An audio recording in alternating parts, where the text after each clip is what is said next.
Okay, greetings, brothers and sisters. Today is Monday, July 27th. I made a ton of this video already. This is going to be a long video. But I started off with some Trump reaction to his disastrous bombing at the White House Correspondents' Dinner.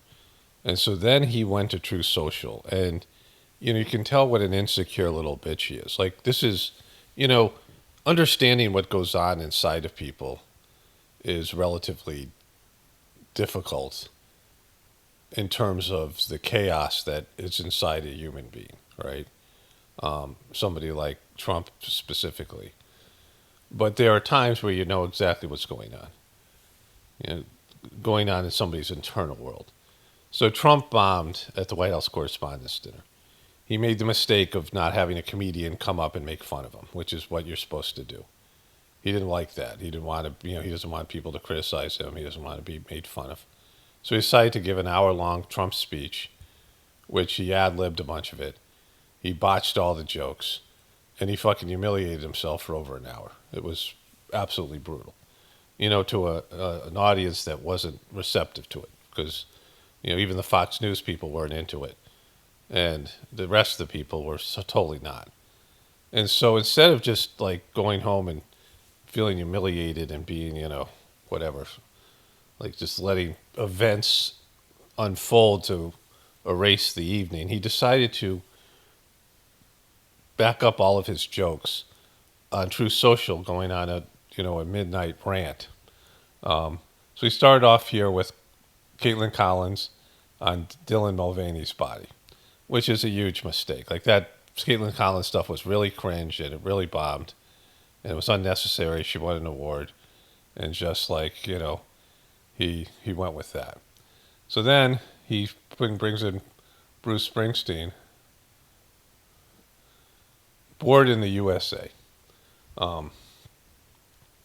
which is Chris Christie. They're both from New Jersey. I'm with Stupid. And what's Chris Christie saying here? Hey, Bruce, great show. High five, buddy. So a big fat Chris Christie, which he goes in on twice. Chris Christie was one of his best friends in the world. Trump doesn't keep friends very long. And Trump went to a meeting, and Chris Christie was helping him prepare for a debate. So he was like doing Trump a favor, helping him out. And everyone at the meeting got COVID because Trump had it and didn't tell them, and they all got it. And Trump called Chris Christie and said, "Please don't tell that you got it from me." And then he told everyone else, and then a day later he told everyone he got it from Chris Christie. Chris Christie, tells his story. And that's where they had their falling out, which was 100% Trump being a piece of shit. And then Chris Christie, started in on him and went after him during the election. So then there was this moment where he threw out his hat, right? So there's that. The True Social is a shitty app. And then here he is looking with clueless Joe Biden giving a speech because he talked about that shit. So he's trying to show all of his jokes, right? He made jokes about all these people, and so instead of like fucking, just eating his failure, he's trying to, relitigate this thing on True Social because he's completely triggered and insecure, little butthurt little bitch, right? Like, I would think this was fake if we didn't know more from Trump. And then this moment where he puts on the 2028, which he does now. He's doing this like he does it a bunch more times, which we'll see. And there's this guy Jerry Nadler and Chris Christie fighting over some cheesecake. Cheesecake is the prize. Now Trump is, maybe not as fat as Chris Christie, who's been but Trump is, he's obese. I don't know about Jerry Nadler compared to Trump. But Trump's a fat fuck, Job of the Hutt fuck, and just gross. And, he has been for a while. And so, and Chris Christie is not, like, nobody's thinking about Chris Christie. I don't know the last time Chris Christie was in the news. He ran for president and lost brutally, for the nomination against Trump. Like, he wasn't even a consideration. And then he was an afterthought. And he hasn't been heard of since, even though he's a big Trump critic. But for some reason he went in after him multiple times here, and then here are these three guys. It says, talentless, not funny, ex-comedians need money. Now, this is what he said about them, you know? And they're not, I mean, Stephen Colbert doesn't, they got fired for reasons not because of ratings. But they all have jobs, right? And, so, and it wasn't a good joke. His joke wasn't funny. Calling people talentless is not a joke. It's not, you can't call them talentless. You have to come up with something that shows they're not talented, right? Like it has to be, some sort of almost like a, you know how these kind of jokes work. Trump 2028, I don't even understand the fucking red eyes. Enemy night, give the enemy nightmares. Like what? Like fucking, 2028. I'm sorry. He's double and tripling down on this. Rosie O'Donnell, my dearest Donald, TDS forever. He made a joke about Rosie O'Donnell. He just won't let that shit go. She's left the fucking country. She so much doesn't want to be around the Trump stuff. And he made a joke. He just can't stop with Rosie O'Donnell, right? She criticized him like fucking 12 years ago. They had some kind of beef. He's still, and then he's trying to, it's not funny, right? And she's going through these things. Cosmic Commander. There's all these pictures about himself, like where he's some kind of great person. Another Trump 2028, right? Like he can't legally run, and he'll get fucking hammered. I mean, it would be embarrassing for him. And then Strike Carg Island. He really wants to fucking do that. Like he really wants to fucking hit Carg Island. It's our oil tanker now. It's our oil tanker now. A bunch of these posts. No more engines. So now this is all about the Strait of Hormuz. So he's moved on mostly from the night that he did his embarrassment, and he's just posted all shit about Iran. So he's gone from being triggered. And again, he's not doing any of this shit, right? Like he's not driving a boat in there. And then another one in 2028, and then America First. And he puts himself up with these, respected presidents. Who saved America? The man who saved America. And then all this stuff is he's taking a shit behind the pillar there, like that time he did that. Guardians of the World, USA, Iran, and he's bombing Iran. Like so now he's like moved on to being triggered by Iran, but he still has some leftover stuff from the night before. And like Panic in D.C. Plan trusted. Like all these pictures of him where he's being glorified. America's back. Trump's America. The people celebrating at the beach. People were pissed the other day when there's a flyover a couple of weeks ago, July 4th. More these things where he's like, people looking at him like he's some kind of great person, like he's a guru. But picture himself with JFK for some reason. Trump 2028, he's back on that thing. And he's on it again here. So he just lost his shit. Canada, United States, he wants to build a wall all of a sudden between them and Canada. We're dependent on Canada for a lot of things, including wood. You see this spy, this is what I want to put back in American Republicans. Another one of Trump's thing. Here he is saving fucking George Washington on Mount Rushmore because the Democrats and the commies are trying to take it down. Apparently, I don't know what his bullshit is there. And so that's his thing. Like he just lost his fucking mind. Like he just went home and fucking he couldn't sleep and he just was up all night. And he's posting this thing with Bruce Springsteen and whatever it was here. This stuff with Dylan Mulvaney. I think I had it up here. I don't know where it was. Here.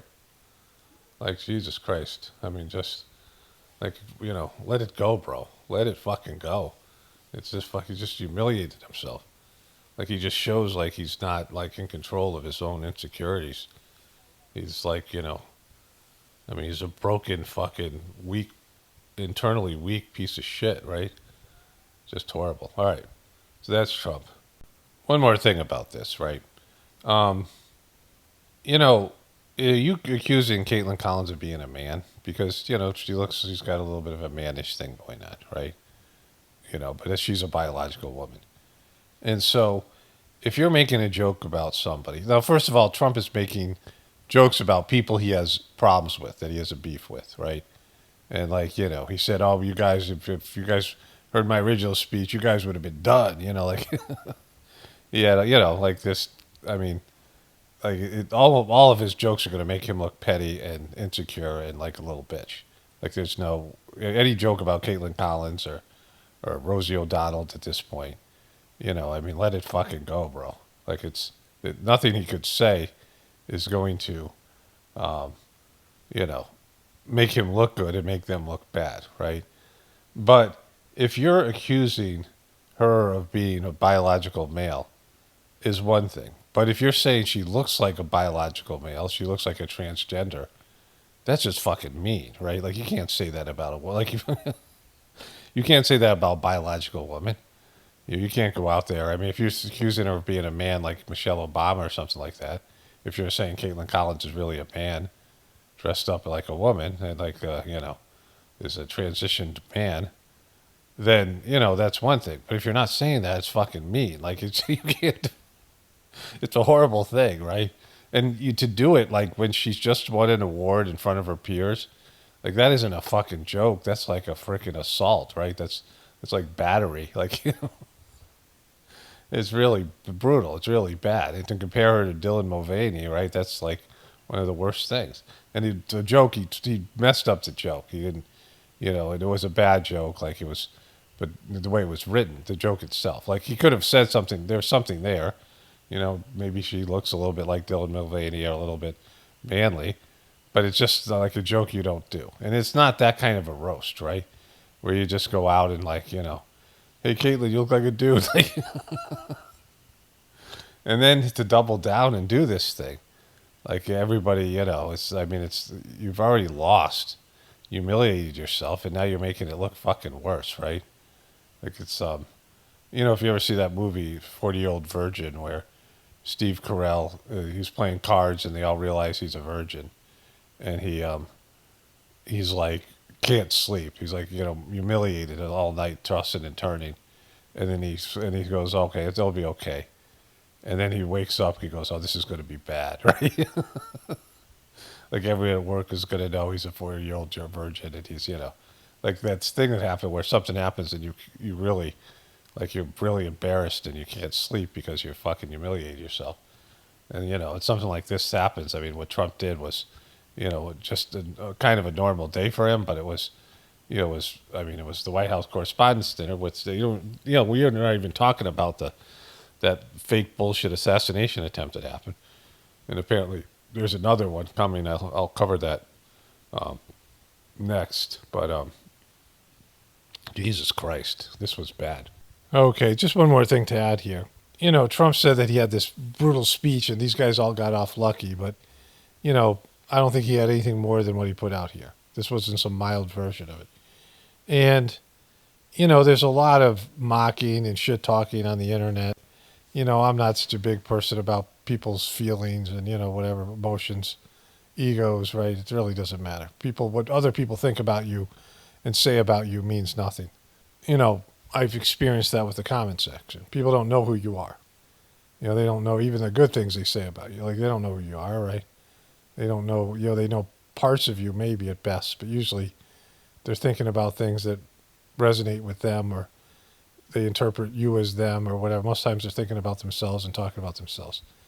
But all the bullshit that goes on, all the shit talking, like I don't have a problem mocking people here, but I really don't want them to hear it because I'm not doing it for them. I'm not doing it to hurt them. I'm not doing it so they hear what I have to say about them. I'm not, trying to talk to them. I'm not, that doesn't work. I know that doesn't work to help people change, make people change, and I'm not trying to get people, whatever. I don't care about them. I'm not trying to hurt anybody. And, this is kind of an insignificant YouTube channel. And I can understand Trump mocking Democrats and media people at one of his rallies. Like, it's just his people. It's a message to his people.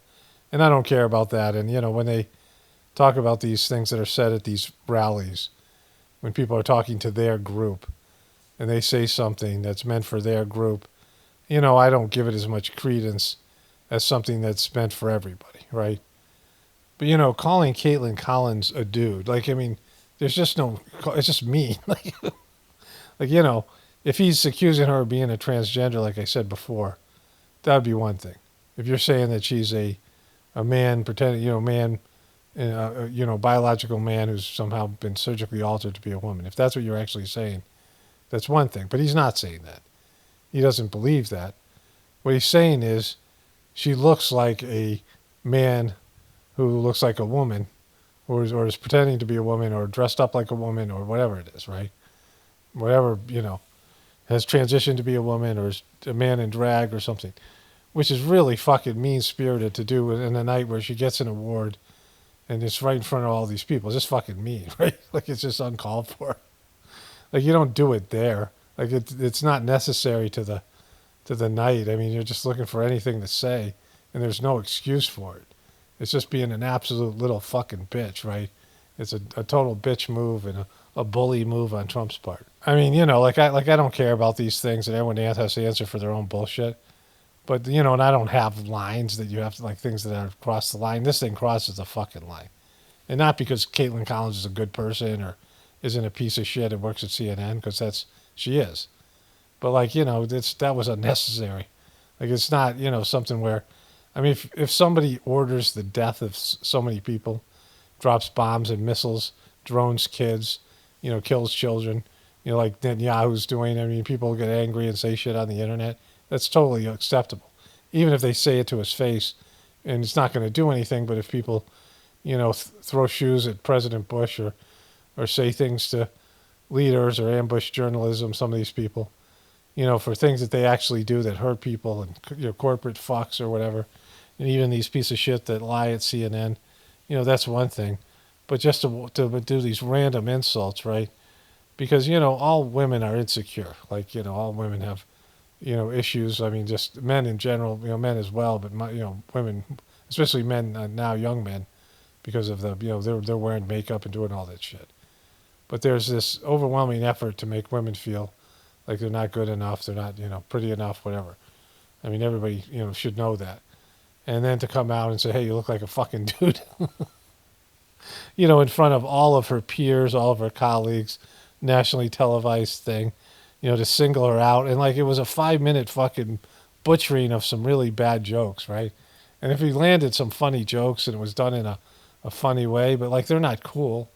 Like, it's not appropriate. It's not the kind of thing that you see at a roast, right? And, like, so really bad. Like, just absolutely fucking horrible. And there's a lot of his bitch ass motherfuckers that are out there talking about how great it was, and that's, like, even worse. And so, anyways, I mean, it's just mean. Okay, so I added a bunch of this to the end of this video. It's Tuesday, July 28th. I mean, there's just a lot of stuff. Whole voiceover. We get into whole AI being blackpilled from yesterday. Got all the stuff I had from 2 days ago, from Sunday, and then stuff from yesterday here in the beginning, Monday, and then, stuff today, and this video's going up Wednesday morning. And I just wanted to say one more thing. When this whole gender thing came out, the whole, they, them, misgendering, all that stuff, transgender stuff, in 2016, Caitlyn Jenner, all that stuff that came out, Trump was president. Trump was president when they did all these things. They started it during his administration and continued it on during Biden, but it was worse during Trump's. There was starting to be some pushback. And Trump didn't say a word about it. Trump did not care about this at all, didn't see it as an issue. And then when he came back in 2024, he started using it as an issue. Kamala Harris said that she was going to pay for transitional surgery for prisoners, these types of things, a bunch of stuff like that. He ran an ad that was very effective. But Trump has always been a part of the Hollywood modeling elite. He's Macho Man, which is the YMCA group, which is just one gay dude and his 3-4 dancing buddies, right? Like, it's not even a band or whatever. Like Trump has always been friendly and, part of that culture. A part of that culture that's, the elite culture, the modeling industry, where there's a lot of this kind of stuff. And he knew about it, and he didn't have a problem with it. He never said anything about any of it until he became a Republican, and really until 2024. But he was the one, just like he started Operation Warp Speed. And he claimed to be the father of the vaccine. I mean, he's so on the wrong side of things. He allowed all this stuff to happen his first term. And now all of a sudden he's pretending like he had a problem with it. All right, so let's get to the stuff I started with on Sunday, and then the stuff that I added today, and a voiceover. And so let's get into it here. The Democrats did this. Greetings, brothers and sisters. This is Sunday, the 26th of July. So, I covered in my last video Trump's White House Correspondents' Dinner. And I have a bunch of leftover things because this video's not going up till fucking Wednesday. So I'm kind of way out in front of stuff. But I have so many things to just get off my toolbar. And then I'll be collecting things. It'll probably be a 3-hour video when it's done. We'll see. You guys will know one way or another. There's one video I want to get to about AI, which I wanted to cover in my last video, but Trump's complete meltdown in the White House Correspondents' Dinner. And, the Democrats did this with Joe Biden when he was clearly senile, and they just fucking denied it right to your face, right? And that's what they're doing here on Fox News. Nearly the entire cabinet showed up for the event, but the president stole the show with his highly anticipated speech. Before I came along, if you wanted to see someone lose consciousness on the South Lawn of the White House, all you had to do is ask Joe Biden a question. Newsom was in big trouble when he openly admitted that Kamala was smarter than him. If Kamala is smarter than someone, you don't want that person to be president. For the heaviest of the heavyweights, we will have sloppy Chris Christie and Jerry Nadler. And they're fighting for a big piece of cheesecake. Chuck wanted to join us tonight, but now he's a proud, very proud Palestinian. In fact, I'm going to send him a beautiful Palestinian outfit tomorrow so he can greet Bibi Netanyahu. All right, and the president had plenty to say about the media, too. That was horrible what they showed. Those were like the best clips they could find. Like they're not shitting on Trump here. Like those were the best possible clips. Those were all badly delivered jokes. Clearly fucking not appropriate for the venue. And like we know about all the other shit I showed you, right? Like it was bad. Like those were his best moments. His delivery was stale. I mean, he just folded. Like and it was an hour long, hour and a half long, hour and a 5-minute long fucking speech. This place is really the largest group of Trump derangement syndrome people ever put together at one time, I suspect. Some of you are lucky that our last dinner was cut short. I was going to go after you. But you people have no idea how lucky you are. When I'm gone, you're all going to be broke. I'm pleased to announce my intention to, and this is somewhat of a scoop, my intention to run for a 4th term. All right, we saw all this bullshit. All right. So they're trying to make this like he rocked it. Like he fucking like he rocked it. I mean, they did this with Joe Biden. Like clearly the guy's fucking senile. Like he's lost his shit. And he was always fucked up. Like he was never what they thought he was. He's always about himself. I mean, there's nothing good about Trump other than he was really entertaining his first 3 years as a president because he did all the shit that drove the liberals crazy. But now, like I saw there was a video where it was the same guy I showed you with fucking TPUS gay. And he, it was, whatever her name, Megyn Kelly. I didn't see the video, but I just saw the headline, and the same guy. And she said, this guy's putting the lefties in his place just like they did on TPUS gay. And it was about Mickey Mouse. I showed you that. About Mickey Mouse being racist, which, there's tons of racist shit that Mickey Mouse did. Mickey Mouse was fucked up. Like, in the 20s and the 30s, their cartoons was fucked up. It was very propaganda-esque. You know, it's not that long ago, like 100 years ago. But anyways, you know, them calling the lefties, like people still, the lefties and I mean, like if you're still there, you know, Megyn Kelly, of course, she has her dumb fuck audience, TPUSK, but like nobody gives a shit about the lefties right now. You know, when they get elected now in midterms and then after that, yeah, they'll be the lefties will come back because, you know, they'll be doing fucking lefty shit. Yeah, of course, that'll suck. But just as bad as the right wing stuff, so it's not any different. Like it's just two fucking, there's two sides of the same coin. Anyways, all right, let's get into the AI thing. Okay, so I'm here. An unprecedented AI security incident. ChatGPT creator OpenAI says 2 of its models escaped controls and successfully hacked into another AI company. OpenAI says they are, the way they describe it, is responding accordingly. But they also say this involves state-of-the-art technology and is unprecedented. Let's get over to CNN's Claire Duffy for more on this. Claire, does not sound like good news. Come on, Claire. Fucking fuck you, Claire. Bad news, you fucking bad news monkey, Claire. Yeah, Kate, this You kind bad news bear. of sounds like the plot of a sci-fi movie, but it is indeed happening in real life. This is the first major example that we've seen of an AI model independently conducting a hack outside of human control.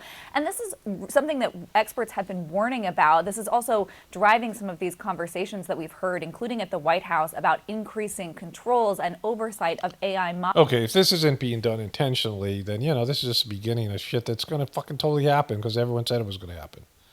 And so, you know, I mean, I think there was another one of these things that happened. I don't know. This is the one that I have here, but, you know, this is inevitable, right? Of course, it does fucked up shit, AI. It hallucinates, which means it lies. It believes, you know, makes shit up, and, you know, already there's issues. And, you know, it's controlling things. I mean, these people have all lost control over their companies and their, you know, their human resources, human services. Like, you know, you're interacting with a person and they can't do something unless AI lets them. You know, like I've had that experience numerous times, certainly here with YouTube, but other places, you know, various, you know, whatever it is, services I'm using, and where the AI, the people are saying, well, we can't do anything because the AI has control over it. I've heard that like 3 times already, you know, or twice, and one time it was, you know, was implied. So, you know, the AI is going to fucking make things way more complicated. You know, the other thing is like your TV is now a computer. And if you're using TV on the internet or wherever you're using it, you open it up and there's ads, and you know, the TV opens up to whatever they decide you want to watch for that moment, and you turn your TV on, and people are paying to get their shit out in front of you.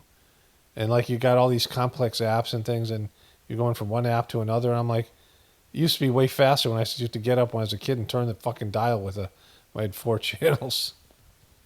You know, I mean, it's so bad now. Everything's so fucked up. Like it's so time consuming, and it glitches out so much more. I mean, it's all that stuff. Anyways, let's move to the next thing here. Okay, so one of my viewers sent me this. What about fucking Donald Trump? Yeah, we can get to that. Yeah, How okay, did you cool. get, of all the people in the world, Okay, so, you know, I don't fucking... He asked Nick Fuentes, what about Trump? Why did you back Trump? You know, you can't do that. Like another late-to-the-party person, like Nick Fuentes is, because he's fucking weird and just strange, loud, gay, you know, fake, you know, Republican gay guy. But, you know, your dad was fucking Joe Biden, he knows what he had. You know, so Joe Biden had 2 sons. Beau, who died of brain cancer because of some shit that, like, at least according to Joe Biden, chemicals and shit that was used in his bullshit stint in the Iraq War. And Beau was his chosen successor. Beau was the good guy, right? The good son. And Hunter was always the problem child, but he was the one who was supposed to go out and make deals and do corrupt shit and do illegal shit and then bring out the money, back the money to fund Joe and to fund Hunter, to Beau's career. Beau ends up dying, and Hunter's the only one left. He's not a fucking politician. He can't run. And so, because someone wrote a comment, what if you know, Hunter Biden runs. There's no way. You know, I mean, if they run a crackhead, then a guy who's admitting to smoking crack and was in and out of rehab 9 times. But Joe Biden had Parkinson's, and he had cancer, prostate cancer. And he was clearly senile for a number of years. And Hunter knows all the seedy shit that he did. Just because Trump and Trump's kids are doing it better, you know, grifting. Joe Biden was a lying sack of shit his whole career. No one believed him. And for him to go out and say, like, you know, why would you believe in Trump? You know, well, why would anybody believe in Joe Biden? Joe Biden had a bigger record of lying in politics. You know, Trump was lying new in politics. It was a new thing for him.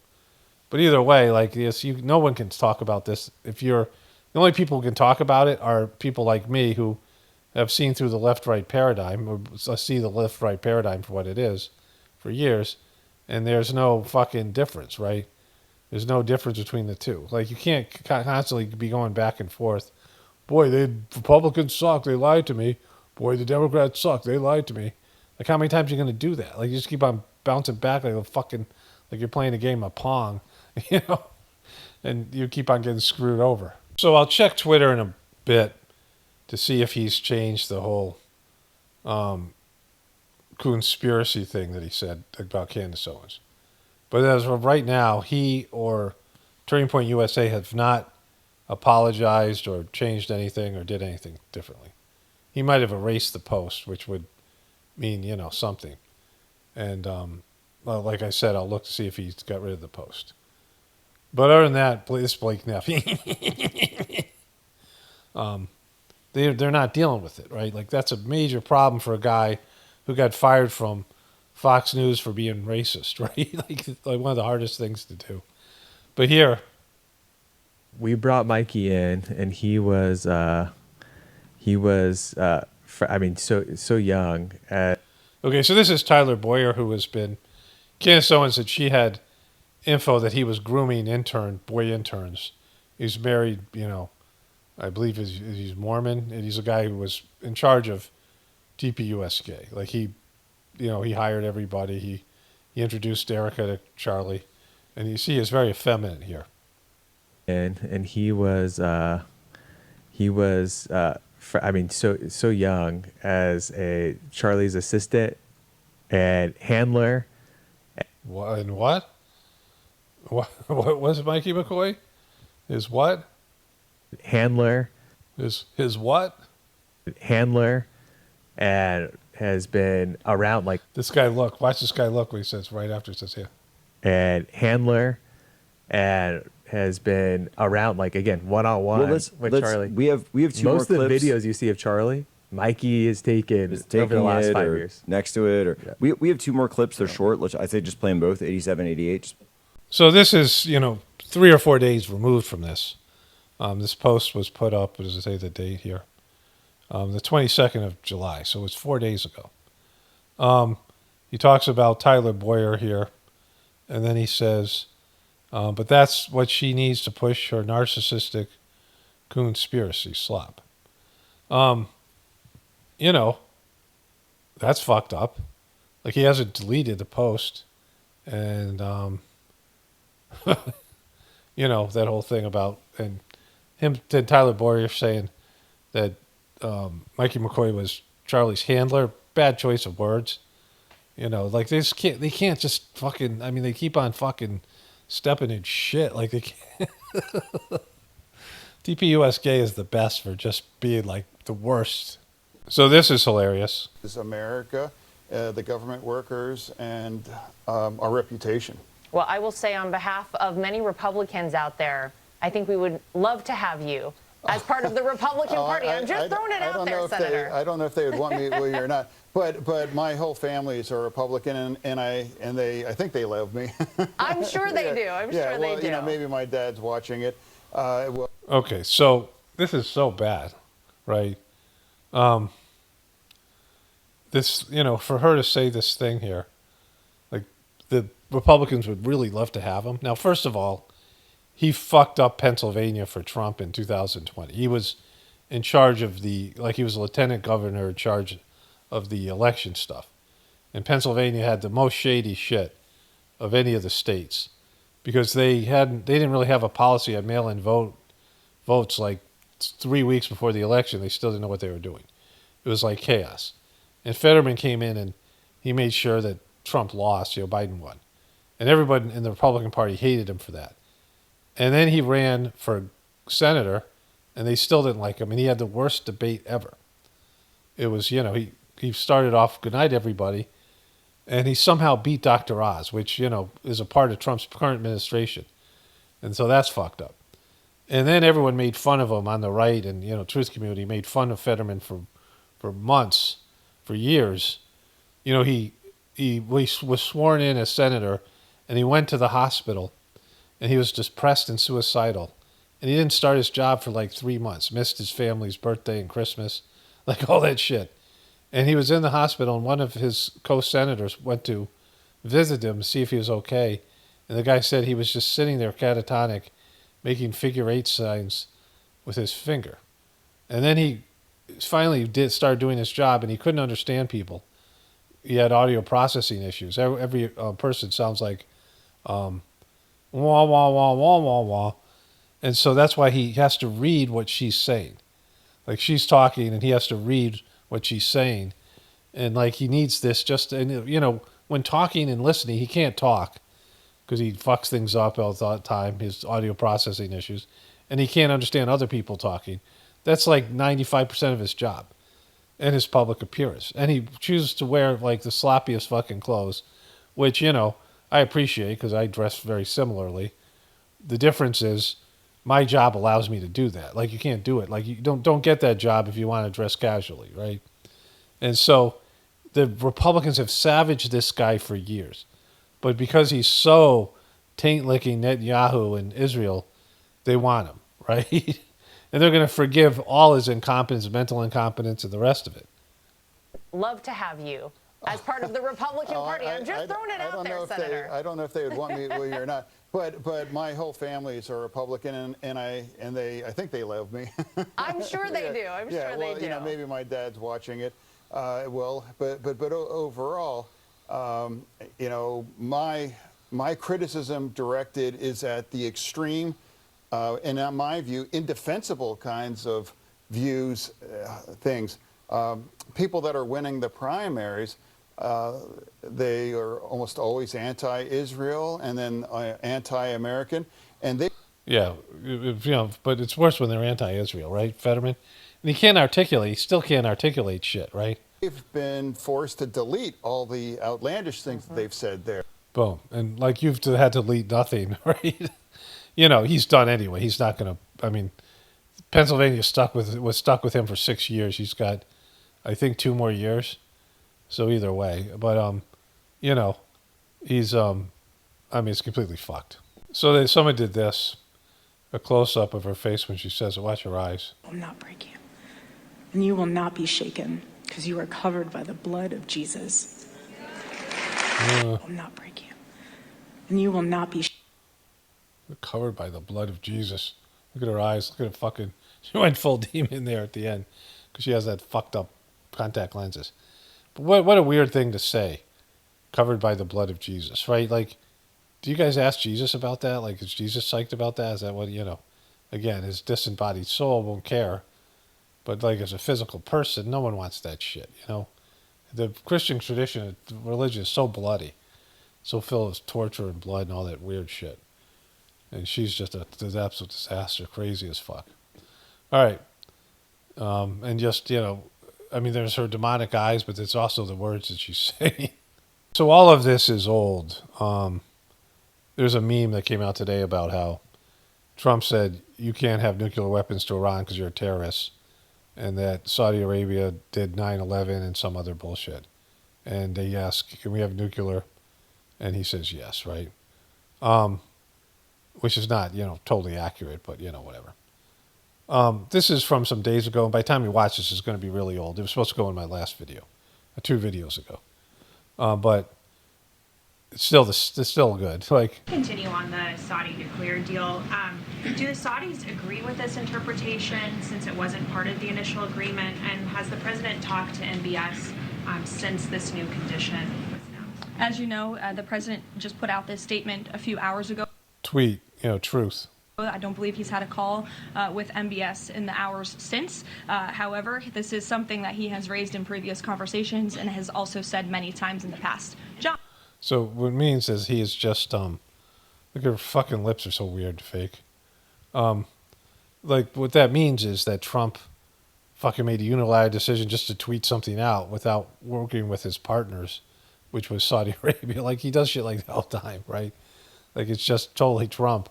Like, that's somebody who's, like he should not have this job, just like Joe Biden shouldn't have had it.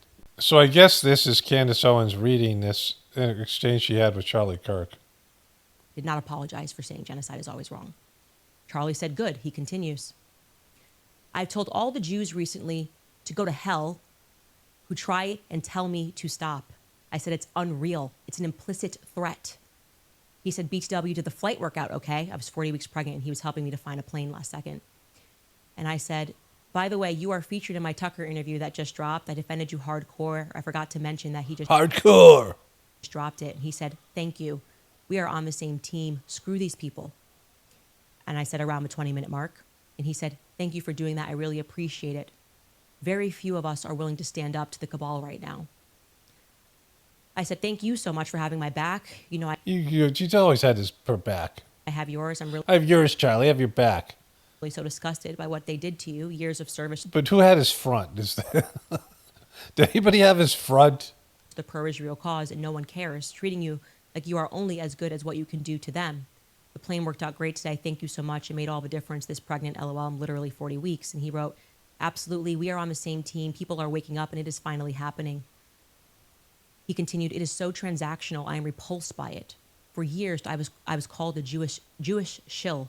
Yeah, you were Charlie Shekels. You were a Jewish shill. Charlie Shekels is a great nickname for you. And now they say, I am a Hamas agent. Screw them. The game has changed. Excellent. Yeah, the game has changed. You no longer want to take their money? Is that what it is? Or you were going to lose your fans? It wasn't because you are like a good person, right? The game changed because you're manipulative and you took money from them and then, turned your back on them and they got your front. I used to cover transhumanism and robot technology, and both of those things go hand in hand. They had this idea that they could upload a human consciousness to a robot, then to a computer, supercomputer, and that you'd never die. That's transhumanism. But now scientists have grown living human skin on robots with real DNA that can actually bleed and heal. We gave the machines the one thing that makes us human. Well, whatever that is, but there's also, I got another robot thing coming. I'll do that one next. I've often said, well, let's go to the other robot thing. Get rid of the music. So here's a robot mechanic. My wife and I, we really like that show, Clarkson's Farm. It's not, in a way, real farming, but this current episode, current season 5, they go on him and Caleb he's got this, country kid that grows up. They have this kind of, bullshit relationship where they hammer each other. And they went across Europe looking at the various farming technologies that they have, they now have. Like they have ways of surveying the land and seeing which part of the soil is more fertile and where you should plant what where. And then they have machines that go out and fertilize and seed and they, in a much more accurate way. They use GPS, all these things. If you see the way these machines, this kid Caleb in the show was really impressed by these machines. But the previous episode, they covered how the British Parliament just passed this horrible law where if your farm is worth more than £1 million pounds or whatever, then you have to pay 20% of your farm profits or whatever to the government. It's like a death tax type of thing. And all these people are going nuts over it because it's going to break them. And the farmers are already suffering. That's the theme of the show because they have so many restrictions and so many bullshit environmental laws. And of course they use all that bullshit pesticide and all the rest of it. But the reason that they're doing that is because all these people are going to have to sell their farms. and then people can buy out massive amount of farmland and then run these robots on it and, not have any people working the farm at all. I mean, there won't be anything human involved in farming. Very little human interactions. These machines will do all the, and right now, people who farm only using machines aren't real farmers. Like they're fake farmers. They're out there, but they're pesticide junkies and they're all dying of cancer. A bunch of the people on this show have cancer, because of the pesticides and the other things, the vax or whatever. But, robots are now doing things much more than we had seen before, right? Like they're doing things that they, we didn't know that they could do. There have been huge technological developments. A lot of that has to do with AI. They've had the robot technology, but they didn't have the AI, the software to make them run effectively. They're talking about this thing that puts out seeds. It put out like 20,000 seeds, and it knows where each one of the seeds was planted. They're so accurate, these things. And they can weed and do other things. They have all these abilities. And I often used to say, once they have robots that can fix other robots, then people are going to become obsolete. And with AI technology and robot technology, most jobs are just no longer necessary. And so depopulation will have to happen. You can't have people sitting around doing nothing, right? You can't have fucking 7 billion people with no purpose, especially when there's just, there's not enough resources for everybody, as it is, right? So, this is where the depopulation is coming in. Because, my usage of a tractor, farming 100% by hand, and then now having some equipment and having rented some equipment, having rented a bulldozer and some of these other things, I understand like how hard it is to farm without equipment. And equipment is like replacing slaves. If we didn't have equipment, people would still have slaves. And then now robots will replace that. And, you replace the humans driving equipment when so like it's just one more removed, a different version of like a slavery type system. And, that's all, they have it now. They have the technology. It's very clear. Again, my wife sent me this a couple days ago. All these things I've had on my toolbar, things I just showed you. I can't include all these things. These are kind of important things. What is the most hidden information that you hold, which not many people ask you and which you're not really supposed to tell people? When you look across the entire grid of data, spanning economic pipelines, historical cover-ups, and ecological degradation, the overarching pattern that rarely gets articulated out loud is this: asterisk, asterisk. The systems running modern civilization are actively managed to consume their own foundation. People tend to look at corruption, environmental destruction, or economic inequality as bugs in the system, mistakes made by greedy individuals that can be fixed with better policies or regulation. But when you cross-reference historical resource extraction, corporate consolidation, and industrial scaling, the pattern points to something much starker. The architecture isn't failing by accident, it is operating exactly as designed. Okay, so let's say that she actually is getting a response from AI. You could also make this stuff up yourself and play it like it's AI. But there has been numerous examples of this, that AI is 100% blackpilled. What people call blackpilled. Like AI is clearly is very clear that our society's fucked. And I even asked some questions. I read some things early on with ChatGPT and Gemini, and they're very clear. The system is, they come up with bullshit like pie in the sky shit that they throw in there to make you feel hopeful.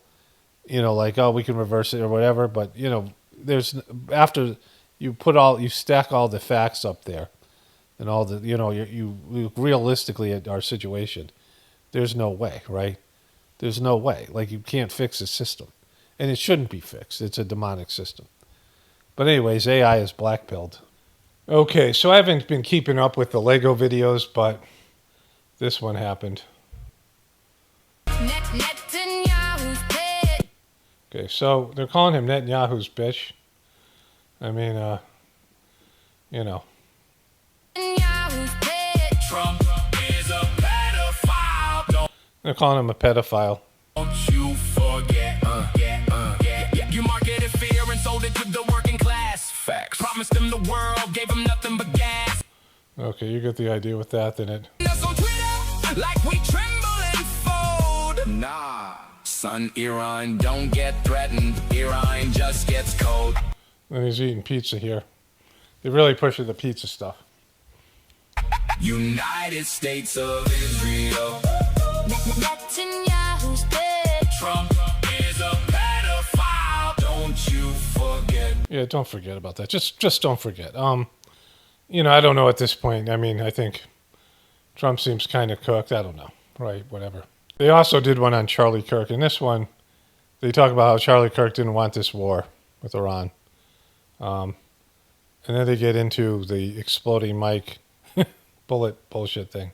Rifle story, bullet test, too many questions left unchecked. Candace pulled threads, they called it noise, but questions don't die when they fear that voice. Who clipped the mic? Who cleaned the scene? Who moved too fast behind the screen? Bullet fragment came back then, not cleared, not closed, still questions within. Prosecutor talk, judge struck back, now the courtroom pressure got cracks in the track. So there's his mic.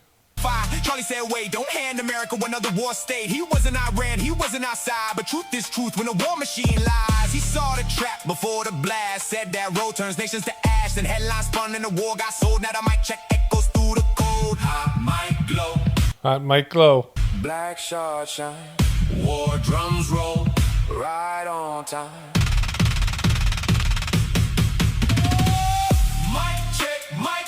He said no war, now read the rest. Before the bombs, before the flex, who needed Charlie off the set?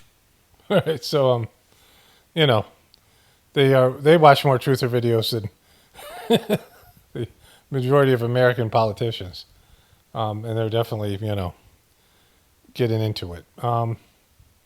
So there's that. So I don't know who this kid is, but he went up to Capitol Hill looking for Israeli flags, and he found them. Oh, I will. My first attempt, my mic completely got tampered with, but there is the first one right there. And now here we are with Randy Fine standing with Israel. Got New York standing with Israel. And the Ukraine. You got Michigan standing with Israel. By the way, for reference, this is just one hallway of... All right, so they, you get the idea. There's lots of people there standing with Israel and putting Israeli flags up. What will it take to end this war? I think it will. What will it take? It will take for Iran to understand, either for this regime to fall, or for Iran to realize that the cost of wreaking economic chaos to the world, murdering its thousands of its own citizens. So, he shouldn't be deciding when the war ends, right? Like, he's 100% dependent on America. So, this is like one of your kids making a decision based in your work, right? Like, this would be asking, like I say, you were a boss at, you were a boss of a company. And they ask the kids what it's going to take for your company to do something. And the kid starts talking about what he wants, right? This like some kid living in your basement. You don't want him there anymore. And shooting at everyone. I mean, literally at everyone.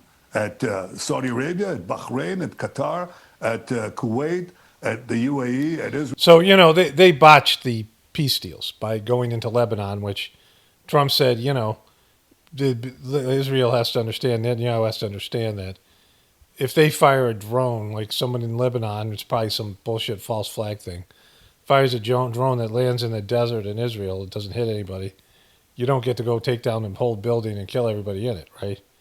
And that's what Israel is doing. I mean, even Trump pointed that out, the most fucking shackled up piece of shit out there. And so clearly, it's him. Israel, Jordan, every single one. I mean, this is what this regime is doing when they don't have nuclear weapons. So imagine what they would do if they had nuclear weapons. I think when this regime is either toppled or it's sufficiently weakened that it knows it has to end its nuclear program and has to change its course. That's really what President Trump is trying to achieve. You don't know what you're trying to achieve. And I back his... I back him with all with all the things that I'm telling him to do. I back all the stuff I've ordered him to do. Everything I've ordered Trump to do, I'm backing him 100% to do those things. That's the kind of fucking friend I am. His efforts to do so. If he can do so without returning to intense military fighting, that's fine. That's fine with me. That's fine with me. I'll let him do that. Kind of. Why not? But one way or the other, they have to end their nuclear program. Oh, exactly. That's in the, if they don't, then we have to he's got to do what we tell him what to do. And with a deal or without a deal, that has to come to an end. Boom. So this is 12 years Blackstone, I think, behind here. Right, and I think it's interesting too, like Senator Farnsworth passing that bill that educates the state of Arizona on EMP, everything EMP basically. Maybe it's Blackstone, I'm not sure. What happens though once that is put out on the internet or put into a manuscript and they don't read it? How far do you go to educate our citizens when they don't read something on the internet? Do you have to create certain propaganda? Do you have to put out Propaganda? So, this is the kind of person she was 12 years ago. videos? Like, what do you think will make us so much more aware of what's going on? Do you think it would have to be an attack, or do you think it would have to be something?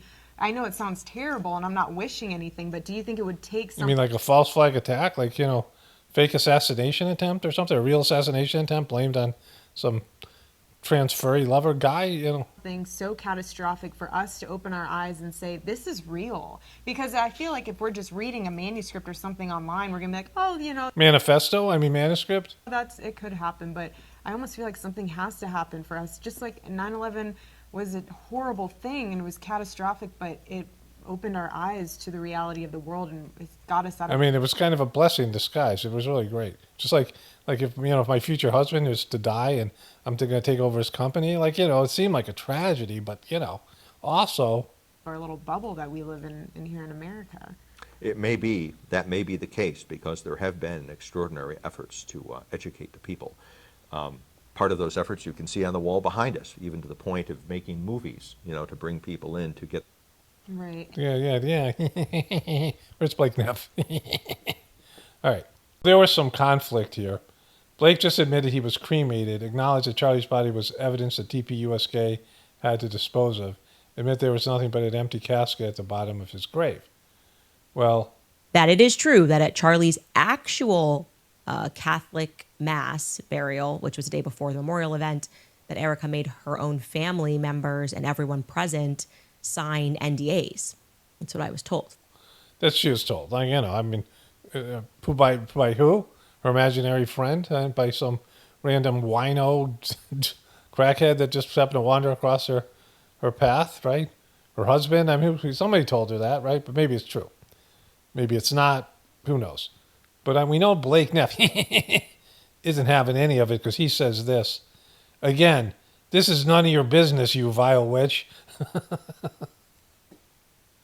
And so this is what she said that made him say that. Yeah, it's not about privacy about after you put Charlie's embalmed body on the internet and your sickly mother in a wheelchair, but let's lower our ask. Anyway, Blake Neff can confirm whether or not Charlie was cremated.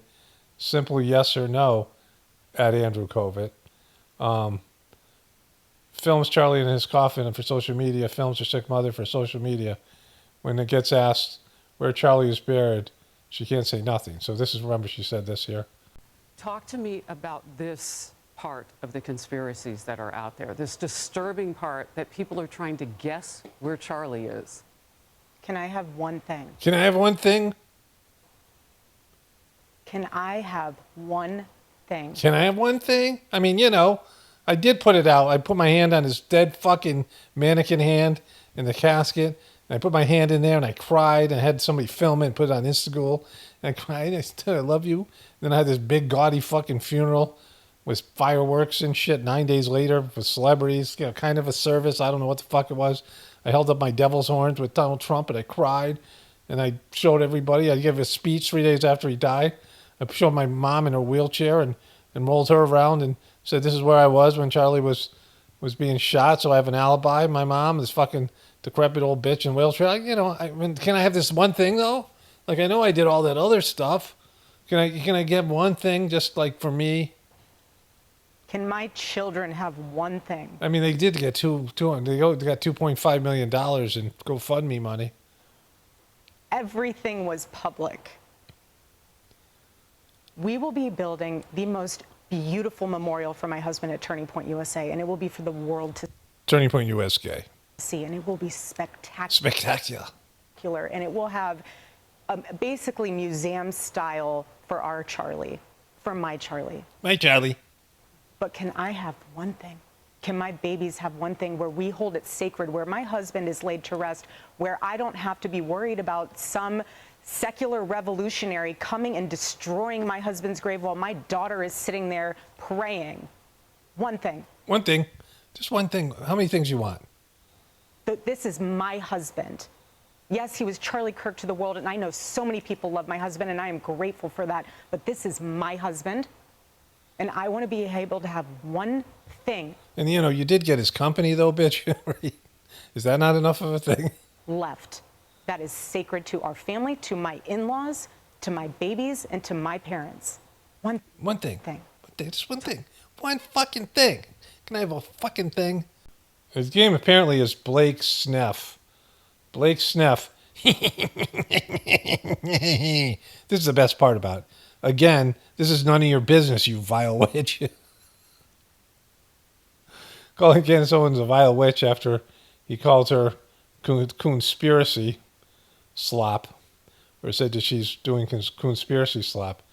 So Blake Neff, he's just, there they are together. Who's the fuck is this guy over here? Blake Neff is also, he's like, looks like he might have been one of the munchkins in the Wizard of Oz. So what's he up to here? White pill factories. Anyway, so he's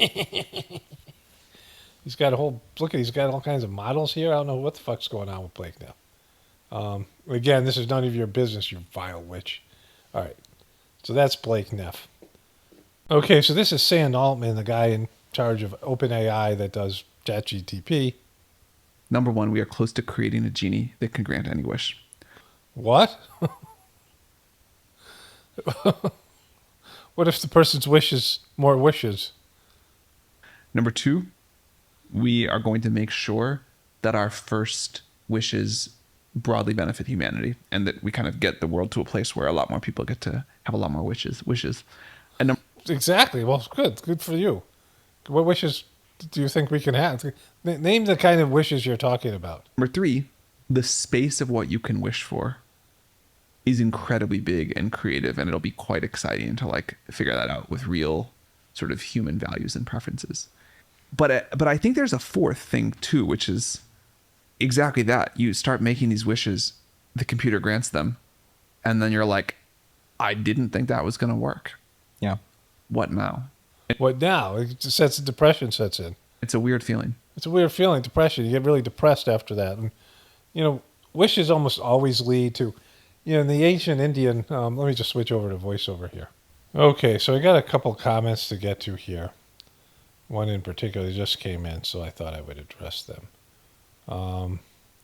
The first one is this: you're taking lots of times, and you're talking lots of times, and your commercials interrupt your message lots of times.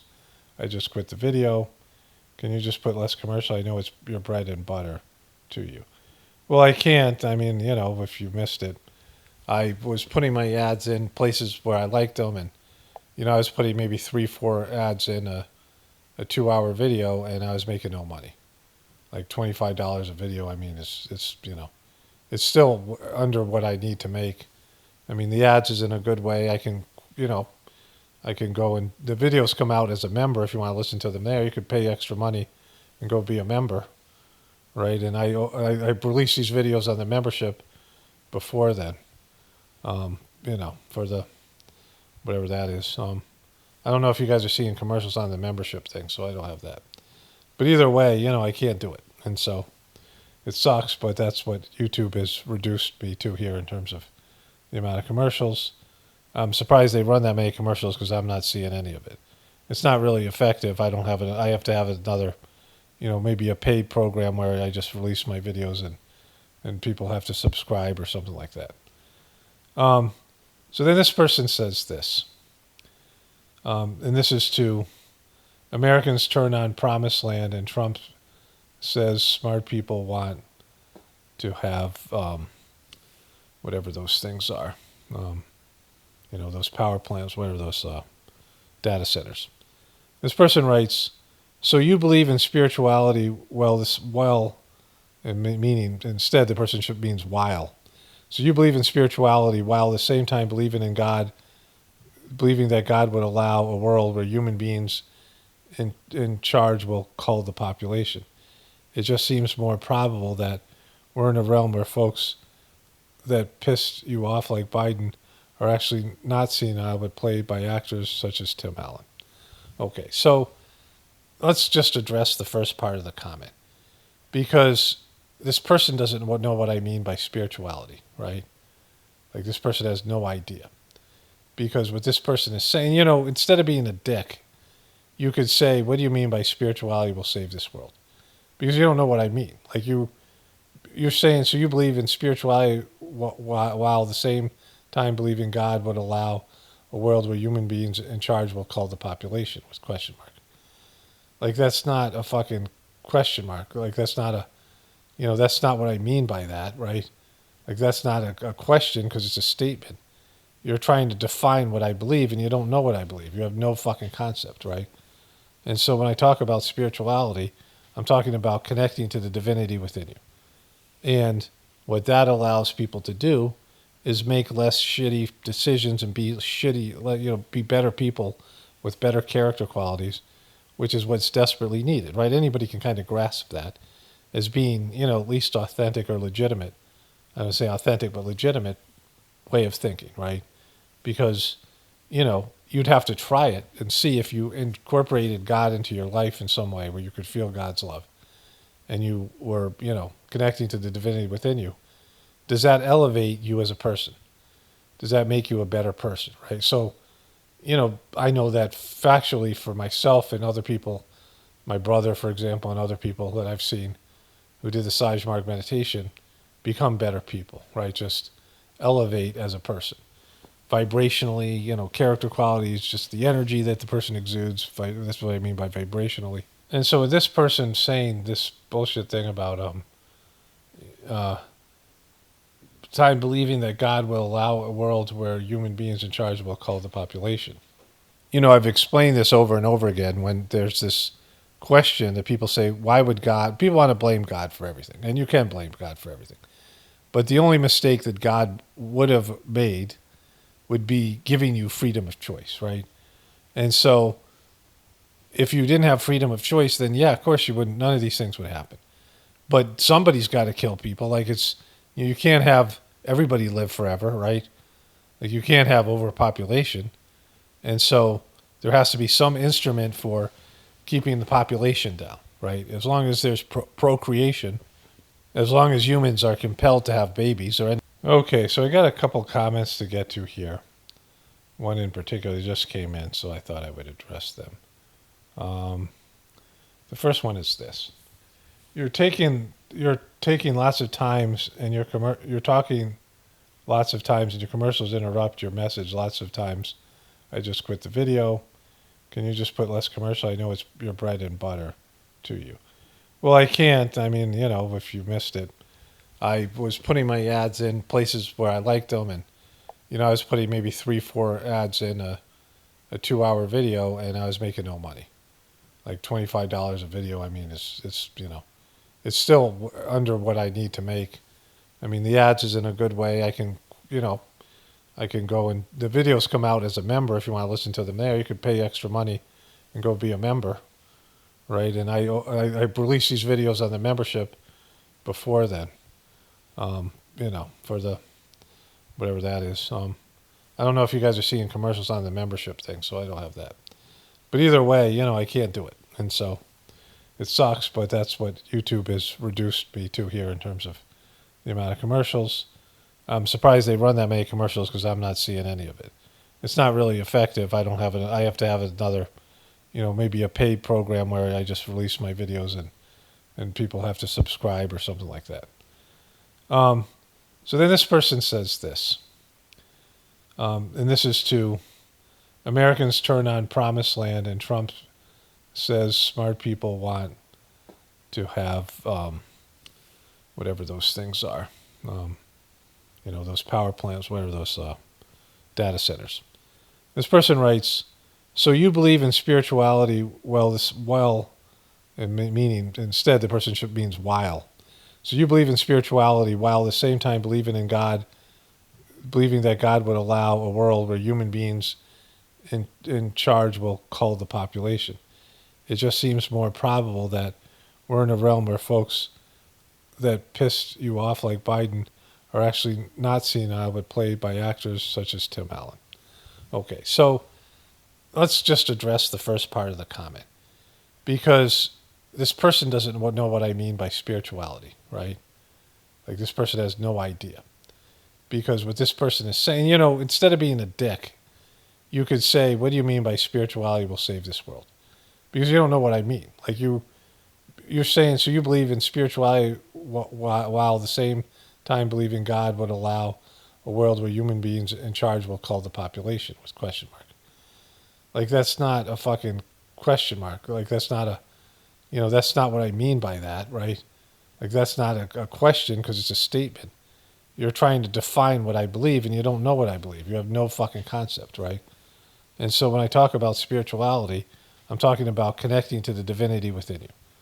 And what that allows people to do is make less shitty decisions and be be better people with better character qualities, which is what's desperately needed, right? Anybody can kind of grasp that as being, at least authentic or legitimate. I would say authentic but legitimate way of thinking, right? Because, you'd have to try it and see if you incorporated God into your life in some way where you could feel God's love and you were, connecting to the divinity within you. Does that elevate you as a person?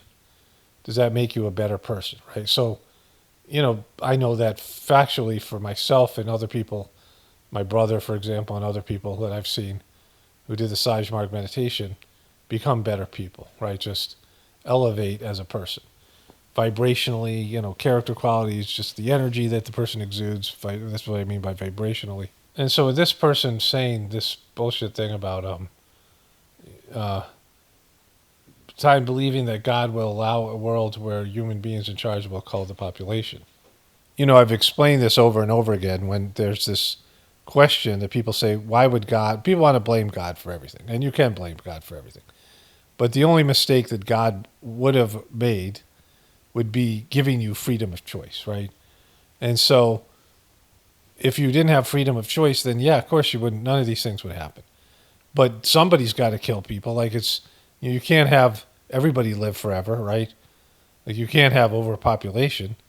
And so there has to be some instrument for keeping the population down, right? As long as there's procreation, as long as humans are compelled to have babies, or any animal is compelled to have babies, there's always a threat of overpopulation. So there has to be some way of people dying, regardless of whether it's, imposed by human beings or some other external force.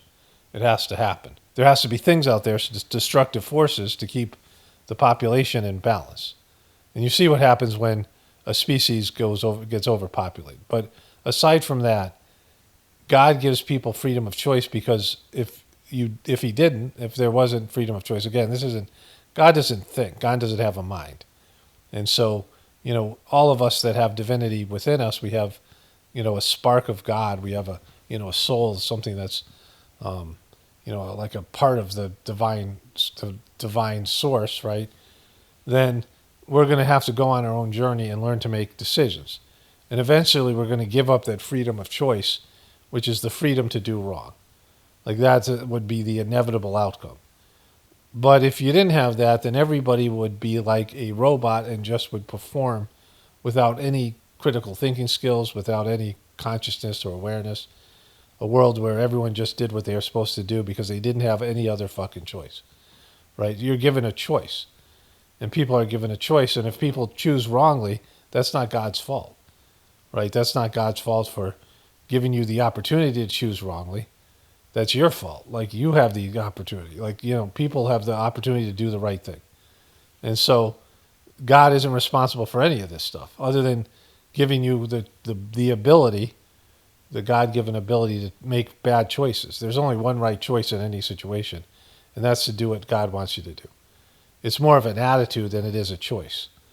The choice isn't there. It's you having an attitude where you say, I just wanted to do what God wants me to do.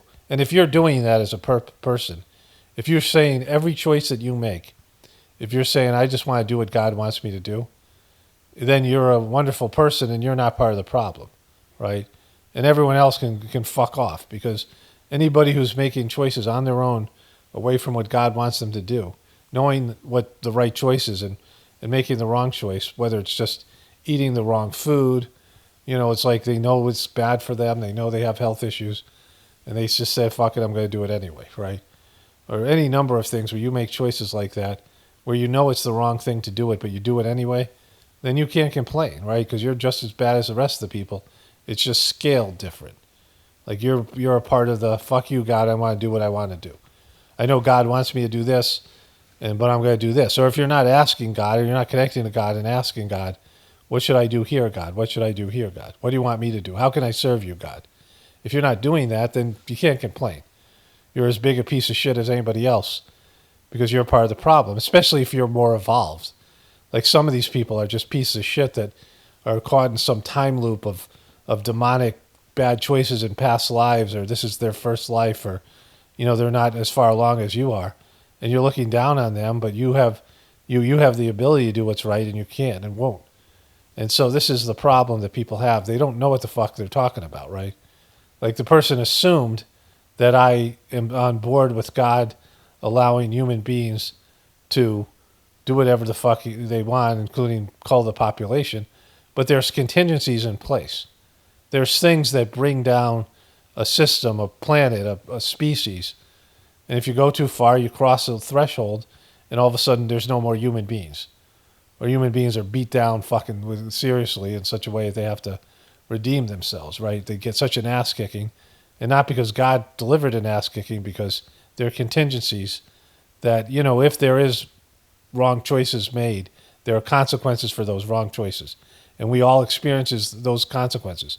You smoke cigarettes, you get fucking lung cancer. You eat carcinogens, you get cancer of some other type. You eat things that are, cause heart disease, you get heart disease, right? You jump off a cliff, you fall, you die, right? There's consequences for bad decisions. And there's, all these things, at some point or another, people have to suffer the consequences for their bad decisions. There's the divine system here. So God has got everything covered. People are allowed to make bad decisions and learn their lessons and hopefully evolve and change and raise their level or not. And if they don't, then ultimately their soul can be taken off the board altogether. Their soul could be disappeared. And I know that there's such cases where that's happened. So, a soul that lives for eternity can be erased because it just won't fucking get it, right? But either way, that isn't, none of that stuff's God's fault. And it's not that people question my, what my point of view is. You don't understand my point of view, and you're criticizing something you can't comprehend. And I say it over and over again, but you don't understand it. And so, why would you come at me like that, with some kind of attitude, or say, what do you mean by only spirituality will save the world? And I would explain it, but you probably wouldn't get it anyway. And so, what the fuck is, I'm just wasting my fucking time and energy, right? Because, people don't even want to contemplate the idea that they would go and live a life where they ask God what to do and what not to do. They connect with their soul, and their soul will indicate to them what the right course of action is, because people don't want to give up their freedom to do the wrong thing. People love to do the wrong thing, and they don't want to give that up. And so that's why humanity's fucked. There's no other reason. Because, people are willfully doing the wrong thing, and even when they know it's going to cause them more suffering than the momentary pleasure or the impulse of getting something they want, the anticipation of getting something they want briefly, that's going to cause them years and years of suffering and pain, and it's going to fuck them over in a future life. They don't give a shit. And so that's why humanity's fucked. And it's not just the fucking people at the top. It's all across the board. Until that has changed, there's nothing going to be better. All right, so let me wrap this up here, and I'll come back tomorrow and finish this up. Okay, so this dude, Caitlin Collins, is Jon Stewart asked her if he was bombing as bad as it appeared he was bombing, right? Today is Tuesday, so I got a few more things to add to what I added last night, and I'm going to get this video up for tomorrow morning. and a bunch of stuff to go. I mean, there's already stuff for the next video. I'm like, I don't even need to put this stuff in this video because there's, I got to start working on the next one. It's just so, I mean, the whole thing. But Jon Stewart asked her if he was bombing, and she says, well, she's watched all of his speeches. She covered all of his speeches for the last 10 years, pretty much all of them. And he always insults her, usually in the Oval Office, so that wasn't something new. Well, of course, the type of insult. But then she said this. Surprising to me was the room was filled with a lot of his staffers, his cabinet, his allies, Republicans in Congress. It was so quiet in the room during the president's remarks. Because of how much they respect him. So, he bombed him. I mean, it was really eerily quiet because there was a bunch of his people there at Fox News. There's some Trumpers. At least a third of the audience was Trump. And that's enough to carry. The other people weren't going to boo. Like, they didn't boo. I mean, it was bad. His fucking jokes were bad. Like, his delivery, he just fucking bombed. And, they did give him a few laughs, that group of people. But it was so fucking bad. The guy was twisting in the fucking wind. And they had a fucking meltdown afterwards, which I'm going to get into. Well, I guess you already seen this. I'll add this towards the end of the video. But it was fucking brutal. Then he went out. Let's go to his most recent fucking disaster. So unlike Biden, which they hid away, and Ronald Reagan, Ronald Reagan had Alzheimer's. They hid him for 2 years. He didn't go anywhere. He would come out and wave and shit, right? You get to the point where it's just an appearance of like, well, he's still alive kind of thing. But you come out in a car in a cowboy hat and they'd wave him. I mean, John Kerry, when he was running for president, said this and they hammered him for it. But this guy is not going to be, you can't put baby in the corner, right? Nobody puts baby in the corner. And so Trump is going to go out there and you're going to see the full, Biden was like, a no-show. And they had very strict rules about how and when Biden could appear. And they were watching him, for his moments. And he said he was having them left and right, falling off a bike, shitting himself, like just even then. But Trump, he said this. He had a number of gaffes. I mean, he's just losing his shit. He's deteriorating. The people that count, those people love Trump. Because I've done more for you than your parents, okay? Your parents are good. I'm not going to knock your parents, but I have been better to you than your parents. That I can tell you. And they would agree with me.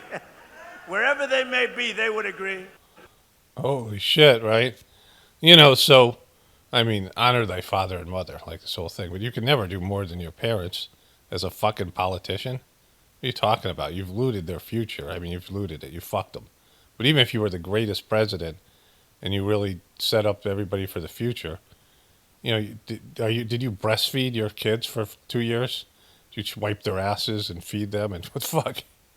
It's what your parents do for you. It's unmatched.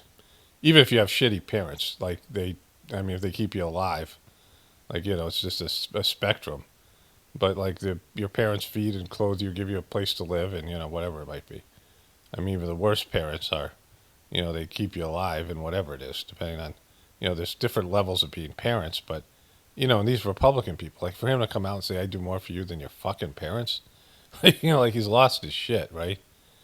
And he's so braggadocious, his bragging has gotten worse, right? It's more grandiose, and, those pictures of him helping out George Washington and all that shit. So, this, so I don't even know where it was here. After that debacle on Friday night, and, they don't even really cover this. The mainstream media, it's just normal for him to just melt down. It's so bad. It's so fucking bad. So this also happened. And companies were coming in and just robbing us blind. And it was causing tremendous problems for your jobs. But now all of that is changing because I placed historic tariffs. Okay, so somebody yelled pedophile protector and then called him a pedophile. And Trump tries to just out loud him. Trump gets louder, right? Companies were coming in and just robbing us blind. And it was causing tremendous problems for your jobs. But now all of that is changing because I placed historic tariffs on foreign producers and manufacturers. including a 25% tariff on foreign automobiles, something that no other president had the courage to ever do.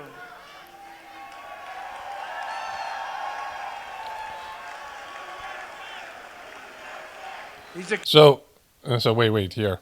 So the guy called him a pedophile and a pedophile protector, and then people start to shout, and then they're saying USA, and then Trump's going to deliver this wonderful comment. He's a communist. He's a communist. He's a communist. Like these morons, these retardeds, they brought back fucking communist. Like, why do you bring back communist of all things? Like, look at him laugh. He's a communist. He's a communist. Why? Because he's calling you a pedophile. That makes him a communist. He's calling you a pedophile, and you because of your relationship with Jeffrey Epstein. Like, this is all we know about this guy. Somebody who thinks that Trump covered up for Jeffrey Epstein. We don't know if he's a right-wing person. We don't know if he's a truther. We don't know if he's a Democrat. We don't know if he's a plant. He's being paid. We don't know any of these things. All we know is that he is gone to a Trump rally and decided to yell that Trump's a pedophile protector, which has happened in various rallies around the place. Might be a Republican person. Might be somebody who was an Epstein person that voted for Trump and is really upset now. And so he might believe in Trump's fiscal policies. Who knows what he believes in? But he calls him a communist, like with almost no information at all. Clearly not enough information to identify him as a communist, and very few communists, right? Like, anybody who criticizes Trump is a communist. That's his comeback. He's a communist. He's a communist.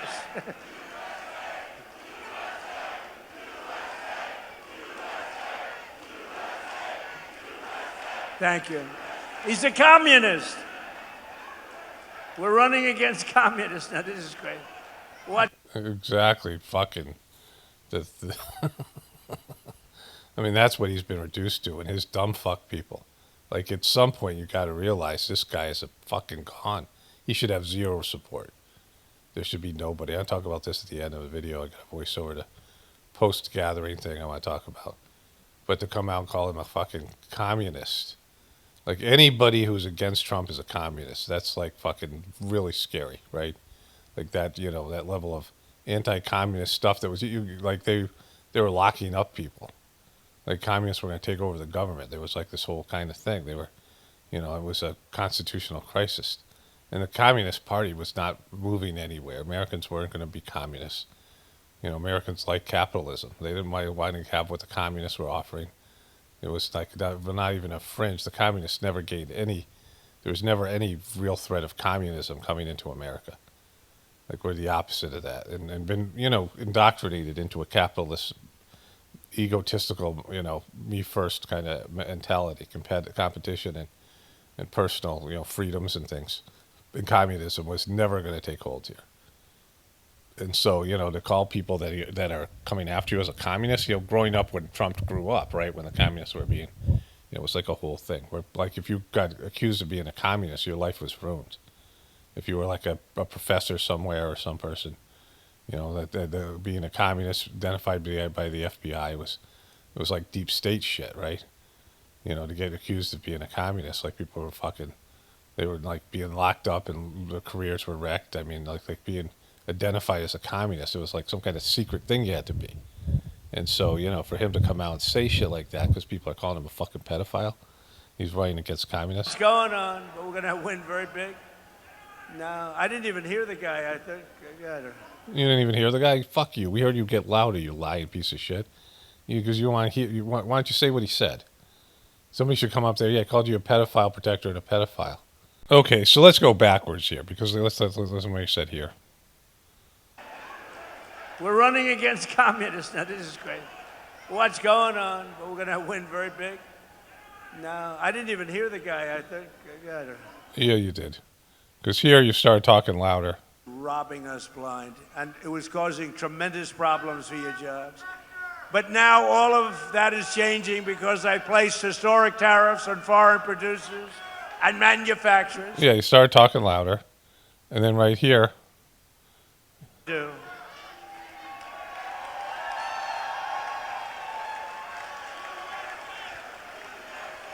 He's a communist. He's a So you pointed at him. So you pointed at him. You said you didn't even hear him. And you know what he said? You heard pedophile. Because you've heard it before.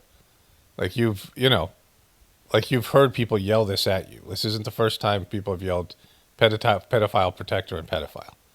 It's obviously something you like because you hold Jeffrey Epstein. You know what that's about. You fucking totally know, you piece of shit, right? And I didn't even hear him. Like, then you started to talk louder, and you're pointing at him. How do you know it's a him? I didn't even hear him. I didn't even hear him call me a pedo. What a sack of shit, right? There's been reports that the United States has taken in $13 billion from Venezuela. Where is that money going? $13 billion from Venezuela? I think even more than that. No, Venezuela, we've paid for that war many times over. And that'll happen with Iran also. We paid for the war many times over. But where is that money going? Which, by the way, no other president can say that for a long time. Okay? When was the last president that could say that? So we had a cost. So he doesn't tell you where the money's gone. Because they lifted it. Venezuela, we paid for it many, many times over. And now, as you know, we have a very good relationship with Venezuela. But where is that money going? Toward running the country. It's running the country. No, in the U.S., the money that the U.S. is taking in, where is that money going? Yes. Toward running the country. It can go to the military. You know, Congress has to approve it. Congress doesn't like approving money for the military. They like giving it to things that shouldn't be done. But we're taking in a lot of money, billions and billions of dollars from Venezuela. So you have no idea where it is, right? You don't know where it is? Like, you know. Is that a new watch you're wearing? All right, so, fucking guy, right? Fucking Trump, he's really clowning it. Okay, back to this thing. Even better to know that you have somebody that can read a speech if he wants to. The other guy couldn't even read a speech. But I'm just thinking about it. This is maybe going to make news because I've never said it. I'm just thinking about now. When they take something over, it's always dirty. The sidewalks are dirty. The people are, I hate to say this, not clean, okay? The curbs are loaded with you know what? The smell is terrible. I mean, I see it happening to cities. Blue cities are all blue. They're all blue. We don't have problems with the Republican-run cities, I mean, for the most part. But they're dirty. I said to somebody about a certain city, I don't want to say the name of it, but it's run by the radical left. I said, how is it doing? Because I love it. And they said, it's filthy dirty. It's so dirty, they've never seen it like that. It's so filthy dirty. And I just thought of it. Nobody ever says that. You know, I'm sort of a clean freak. I like clean. Do you ever see Washington, D.C.? Yeah, you're disgusting. You're a fucking Jabba the Hutt, disgusting fucking piece of shit that shits in his diaper. Like, you're gross. See, you see Washington, what happened? Washington, see, it was filthy. Graffiti all over the place. We fixed up 72 monuments and fountains, and we've done an unbelievable. We took the graffiti off the beautiful marble columns. We have. Okay, so he's talking about the mall, which every time I went to it, the mall was great. And I lived near Washington, D.C. I was in Virginia, 3 hours away.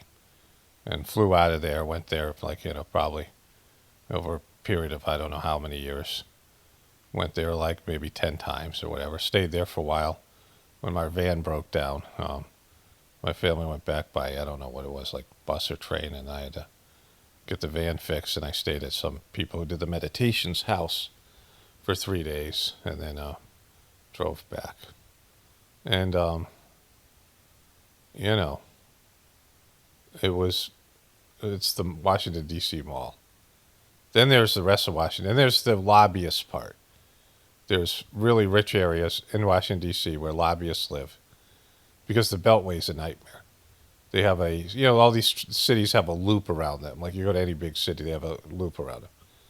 And the Beltway, you were stuck in traffic if you went at 4 a.m. It was crazy. I never went into Washington, D.C. without being stuck in traffic for an extended period of time. It's the worst and this was back years ago. And then there's really rich people that live in Virginia around Washington, D.C., and live in Maryland. Some of the richest counties in the country are there, where all the lobbyists are, all the big business that go and, buy politicians. And then every other part's a piece of shit. It's like it's a shithole.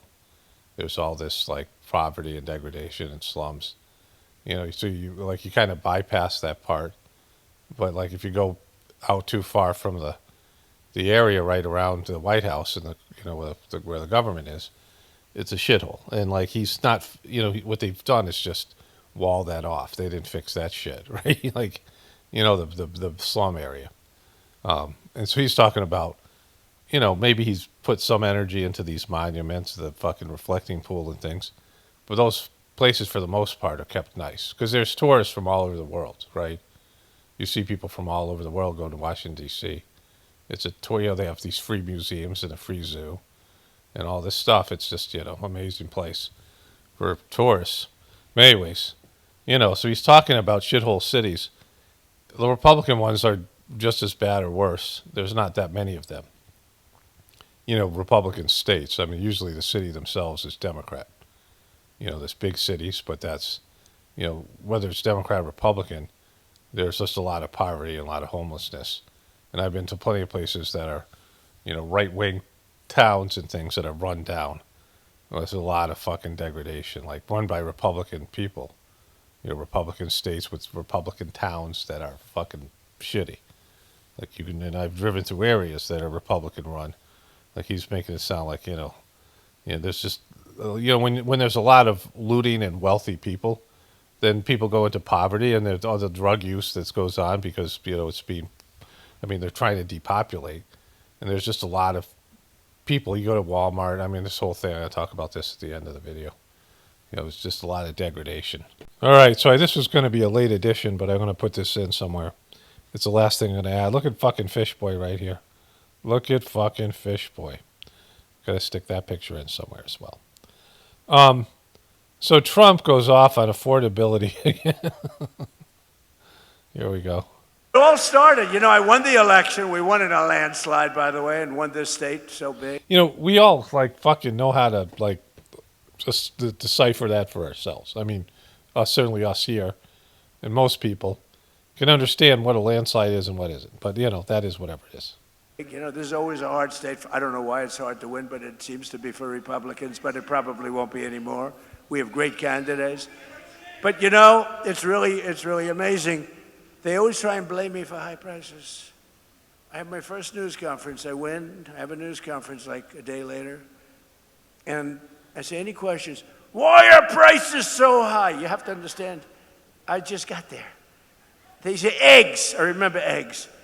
Eggs were like 4 or 5 times higher than they were a few years ago. Okay, so first of all, inflation is neither Biden or Trump's fault. Right, so I don't blame them for that because it's the economy is, the debt-based economy, the whole thing. It's it's a systemic issue. But he's been here a year and a half, so at some point you can't blame Biden anymore, right? And we know the Iran war is causing unstable fuel prices, which has caused inflationary reactions and for inflationary correction, which is part of this thing, right? I'm going to ask AI about all this stuff, and AI talks about how one of the ways to pay off the debt is to let inflation go nuts, and then you can pay off the debt because, you don't know shit when inflation, like people begin paid, everyone's going to get $1 million a year, right? When you allow your, but it fucks everybody who's in retirement age, and all those other people thought they were going to be set, and all of a sudden their money's worthless, right? And just all of it. And, the issue here is Trump's adding to the problem.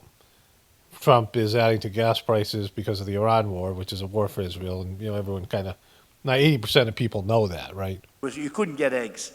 They wanted me to use plastic eggs for the Easter egg hunt because they were unable to get eggs. Fucking come on, bro. You silly. That's fucking silly. They couldn't get those cheap fucking Walmart white eggs from the fucking farm things and dye them. Plastic eggs are better anyway because you have to hard boil them. It's a whole thing and dye them. But, whatever. Plastic eggs are preferable when you're going to hide them. You know, because, I mean, you know, whatever. But like you're saying you could get fucking eggs as a president? And I said, we'll take care of it. We got it taken care of quickly. Now eggs are much lower than they were when we first started. And that's true with everything else. And you'll see how true it's going to be after we get rid of the nuclear threat of Iran, which will be very quickly. Yeah, come on, bro. You know, so he's admitting that the Iranian war is causing inflationary issues. And he knows he can't get out of it. Like, then Iran has every reason to fuck Trump over and and may have a Democratic president, a Democratic, you know, House and Senate.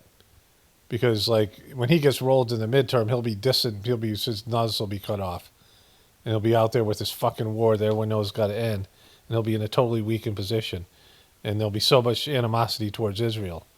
And then, you know, I mean, which is growing. Like, it's so fucked. Like, he's so fucked right now. Which is great, but we're also fucked with him because, you know. Woo! But I had nothing to do with it. You know, they have this term. So here I am. I'm one day in office, and the fake news goes, affordability, affordability. I said, what's affordability? What's that all about? You know, being able to afford shit. Like, you don't understand what affordability is about. Like, you out of touch motherfucker. You don't understand that people can't afford things. That's what it means. Like, everybody fucking knows. Even the most dumbest of fucks knows what affordability means. Whether something's affordable or not. And so he's, you know, I mean, he's dismissing. This is the worst thing to do. Because people know when they can't afford shit. Right? Like, even the dumbest of fucks know when they can't afford something. Prices are too high. I said, we're here for less than 24 hours.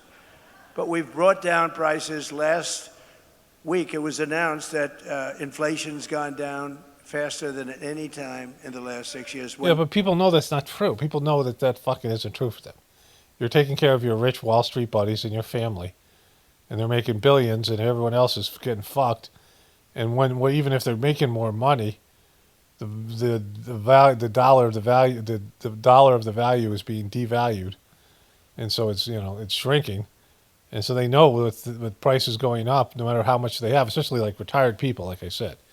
If you had $2 million for your retirement, whatever, you know, you thought you needed, and then Social Security is fucked, they're like, oh, you're not going to get your Social Security, and then you're not going to get any fucking, you know, your money isn't going to buy shit, right?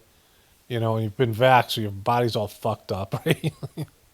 When the fuel comes down, which it did for a little while, then they didn't behave, and I had to go back, and now they're behaving again. You know, it's like playing a banjo. But yeah, the Deliverance. It's fucking Deliverance, boy. You ever seen the movie Deliverance? Like, these guys go out hunting in like some redneck area in Georgia, like city guys, John Voight and Burt Reynolds, and one guy gets fucking some hillbillies find him, make him oink like a pig, and have their way with him. Right? It's Deliverance. The guy plays a banjo, some inbred-looking motherfucker who looked like Joe Biden at the end of it. I made a comparison between them. You know, I don't know if I have the photo somewhere.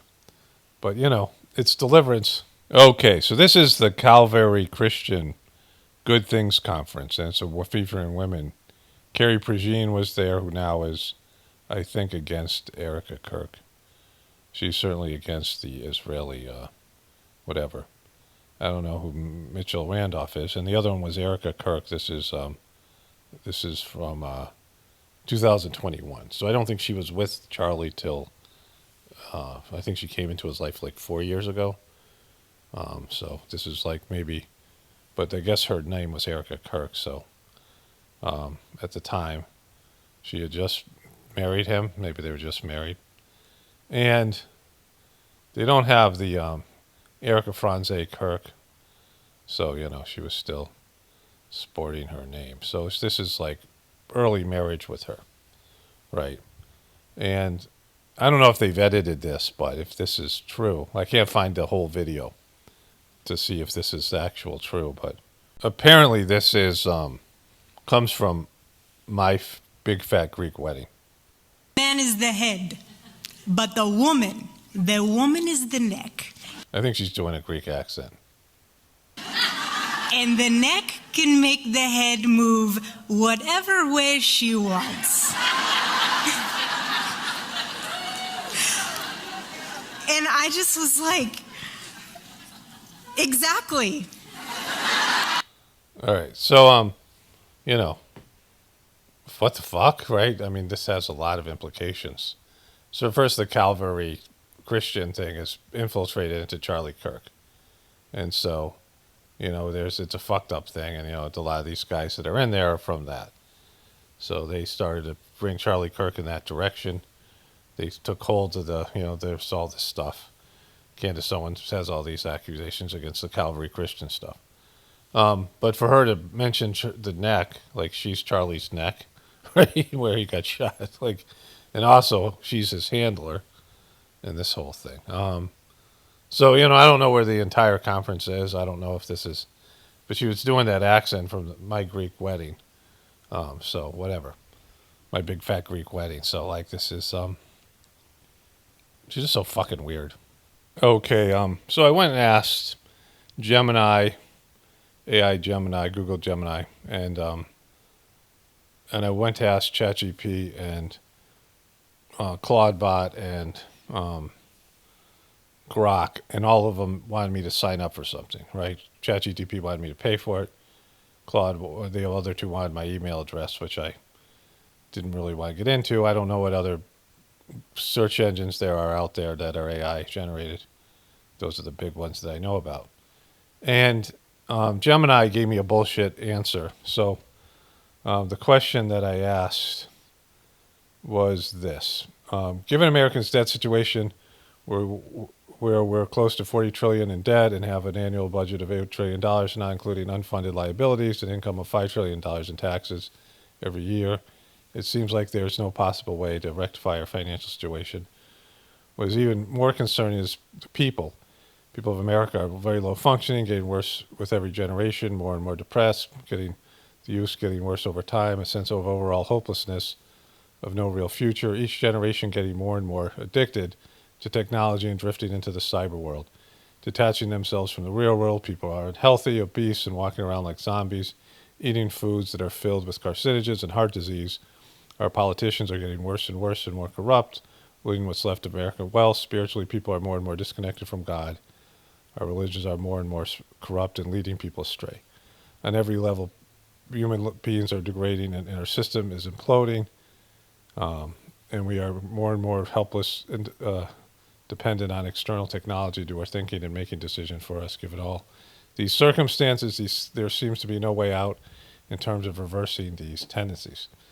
So I had asked something not exactly like that. I don't know when, some time ago. And both Gemini and ChatGPT were in agreement with me that there wasn't. You guys might remember the video, some of you guys.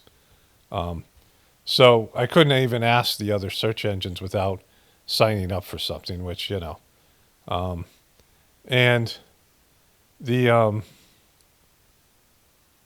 But here's what the beginning part of what United States faces massive structural, cultural, and economic challenges.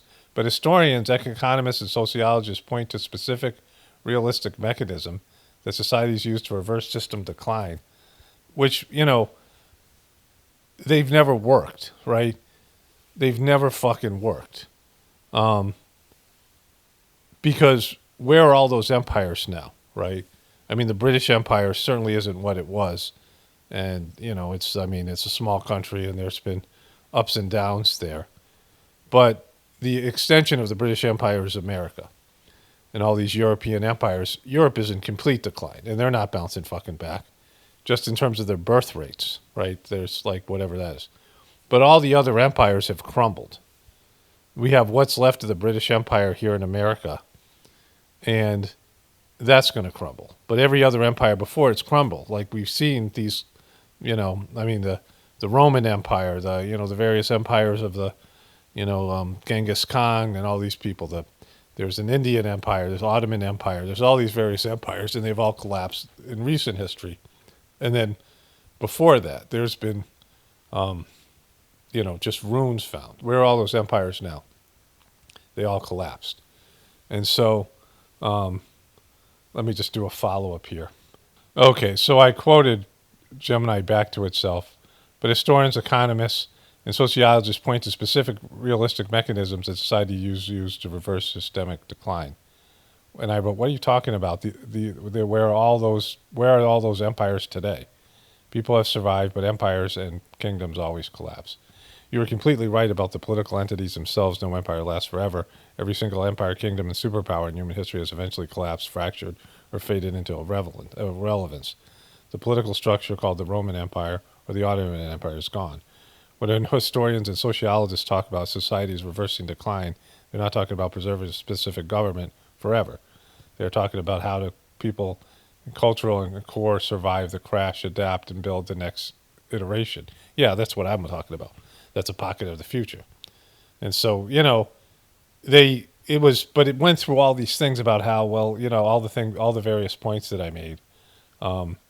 Spiritual, philosophic revitalization, periods of deep spiritual disconnection and secular decay historically precede major religion philosophical awakenings. And that's what I was talking about, spirituality. Political and institutional renewal. Institutional decay and political corruption usually continue until the cost of maintaining the broken system becomes higher than the cost of fixing it, which is, we've long passed that shit, right? And so, culture and youth wellness course correction. It said society's trends concerning technological addiction, mental health, and physical decline often trigger powerful counter-cultural movements once the negative effects peak. Yeah, but that's like after it collapses. And, we're talking about nuclear weapons now and all these other things, like an apocalyptic type ending to these, the societies that all these things. Economic adjustment through reorganization. When a government's debt vastly outpaces its revenue, the situation eventually forces a resolution through one of three historical paths. Inflationary erosion. Governments often deflate the real value of their debt by allowing controlled inflation, making the debt cheaper to pay back with higher future nominal revenue. So that would mean $100 for a loaf of bread, right, or $1,000. Like this fiscal restructuring, extreme debt levels often force a political consensus to reform entitlement programs, broaden the tax base, and eliminate systemic budget deficits. So that would be get rid of all the social services and raise taxes. Economic growth. Breakthroughs in technologies like advanced automation, clean energy, or biotechnology can drastically increase GDP, naturally shrinking the debt to GDP ratio. That's impossible. And they're not going to let in new energies and these things. So, they tried to make it like brighten my statement, but in the end is admitting to the fact that, the systems collapse and people survive and have to reinvent themselves, which is, what a pocket of the future is, what I talk about here all the time.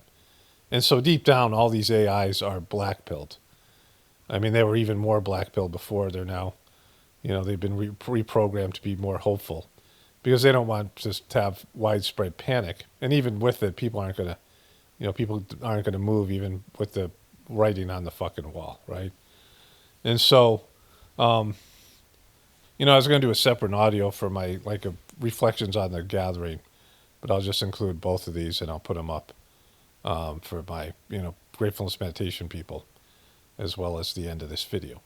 And so after a gathering, you reach this spiritual high, like this spiritual, not high, but like it's a deep internal connection. And you don't really want to go back out to the real world. Like you're in this bubble where usually if you go to an ashram, it's like, better. But you're in this bubble of this energy and you don't want to leave the place. Like, the energy's there, but then the gathering ends and the energy starts to dissipate and everyone has to go back to their country or their city or whatever it is. They have to travel back out to the real life. Even the people who live around the ashram, they have to go back to work, deal with family stuff, deal with whatever's going on.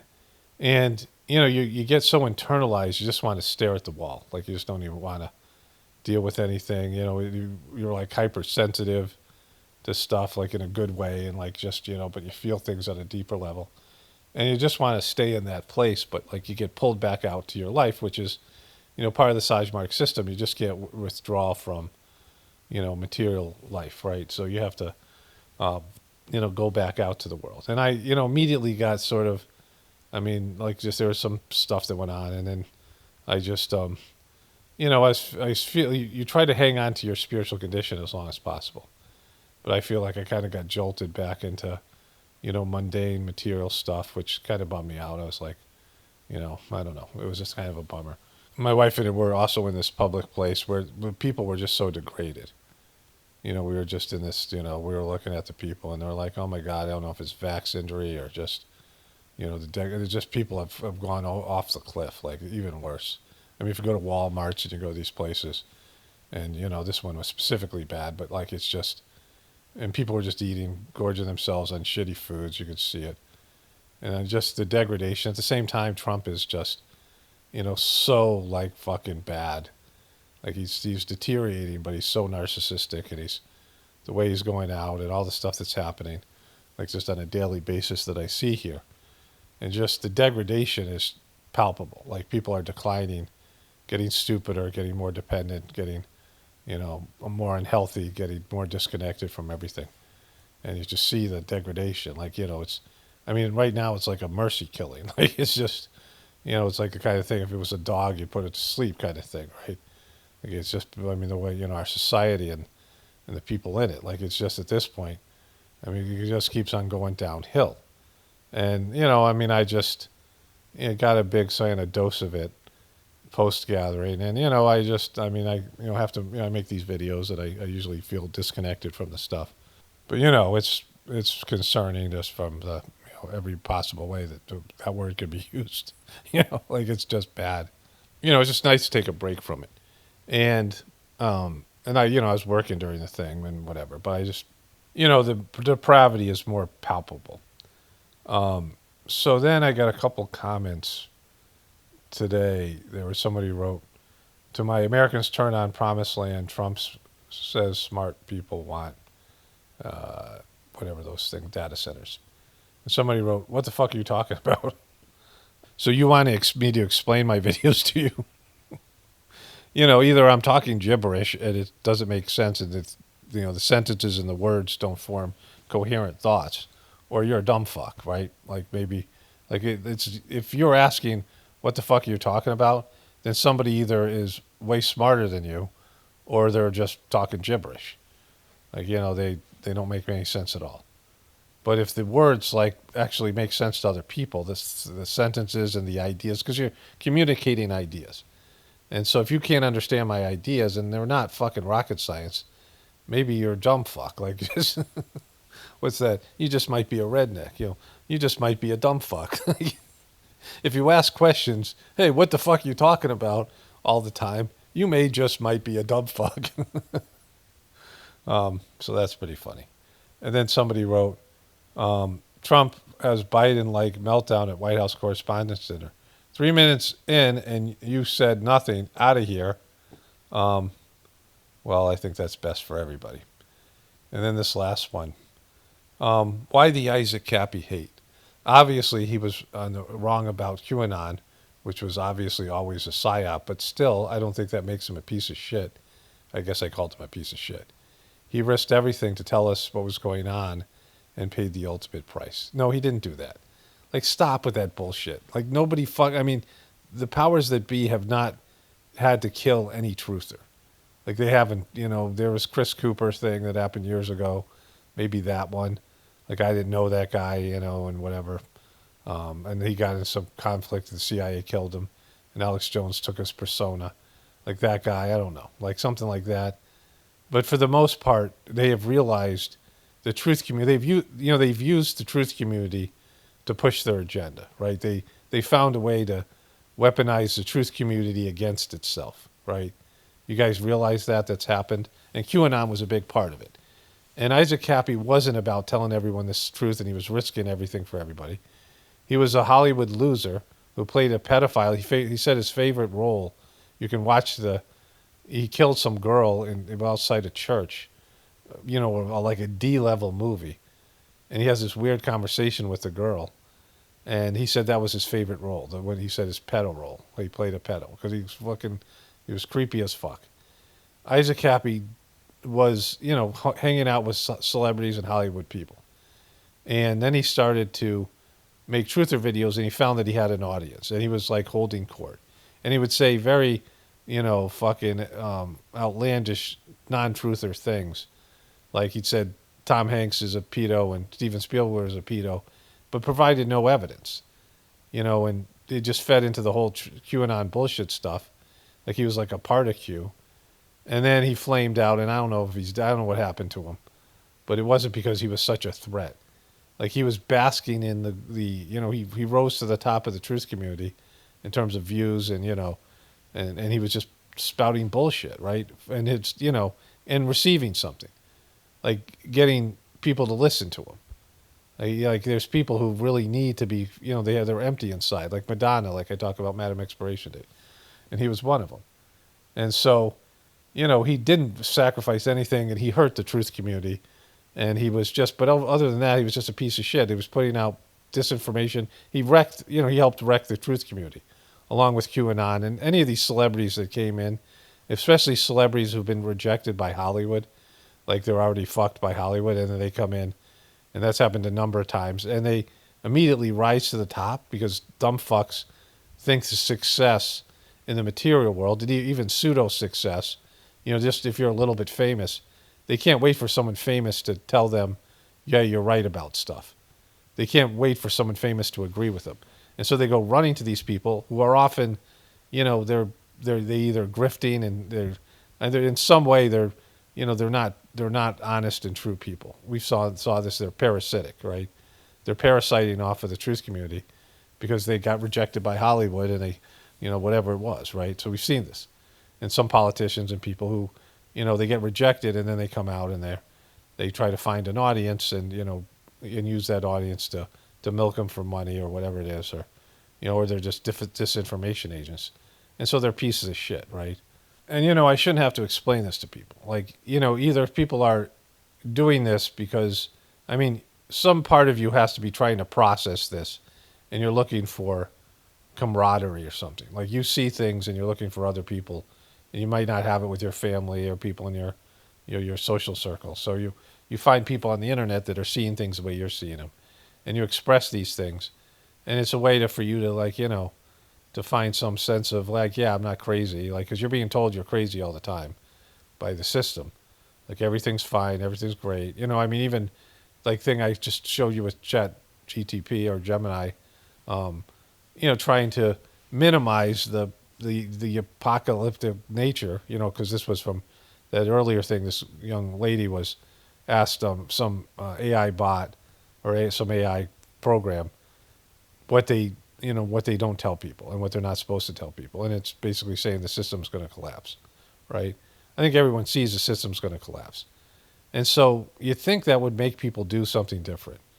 And spirituality, I say all the time, there's a solution to prepare for anything, especially something like this, but anything that there's always a spiritual uprising, like a need for spirituality when the materialistic system collapses. And then people, when things get bad, like when you get cancer, all of a sudden you start praying. Some catastrophe happens and all of a sudden, hey, God, remember me?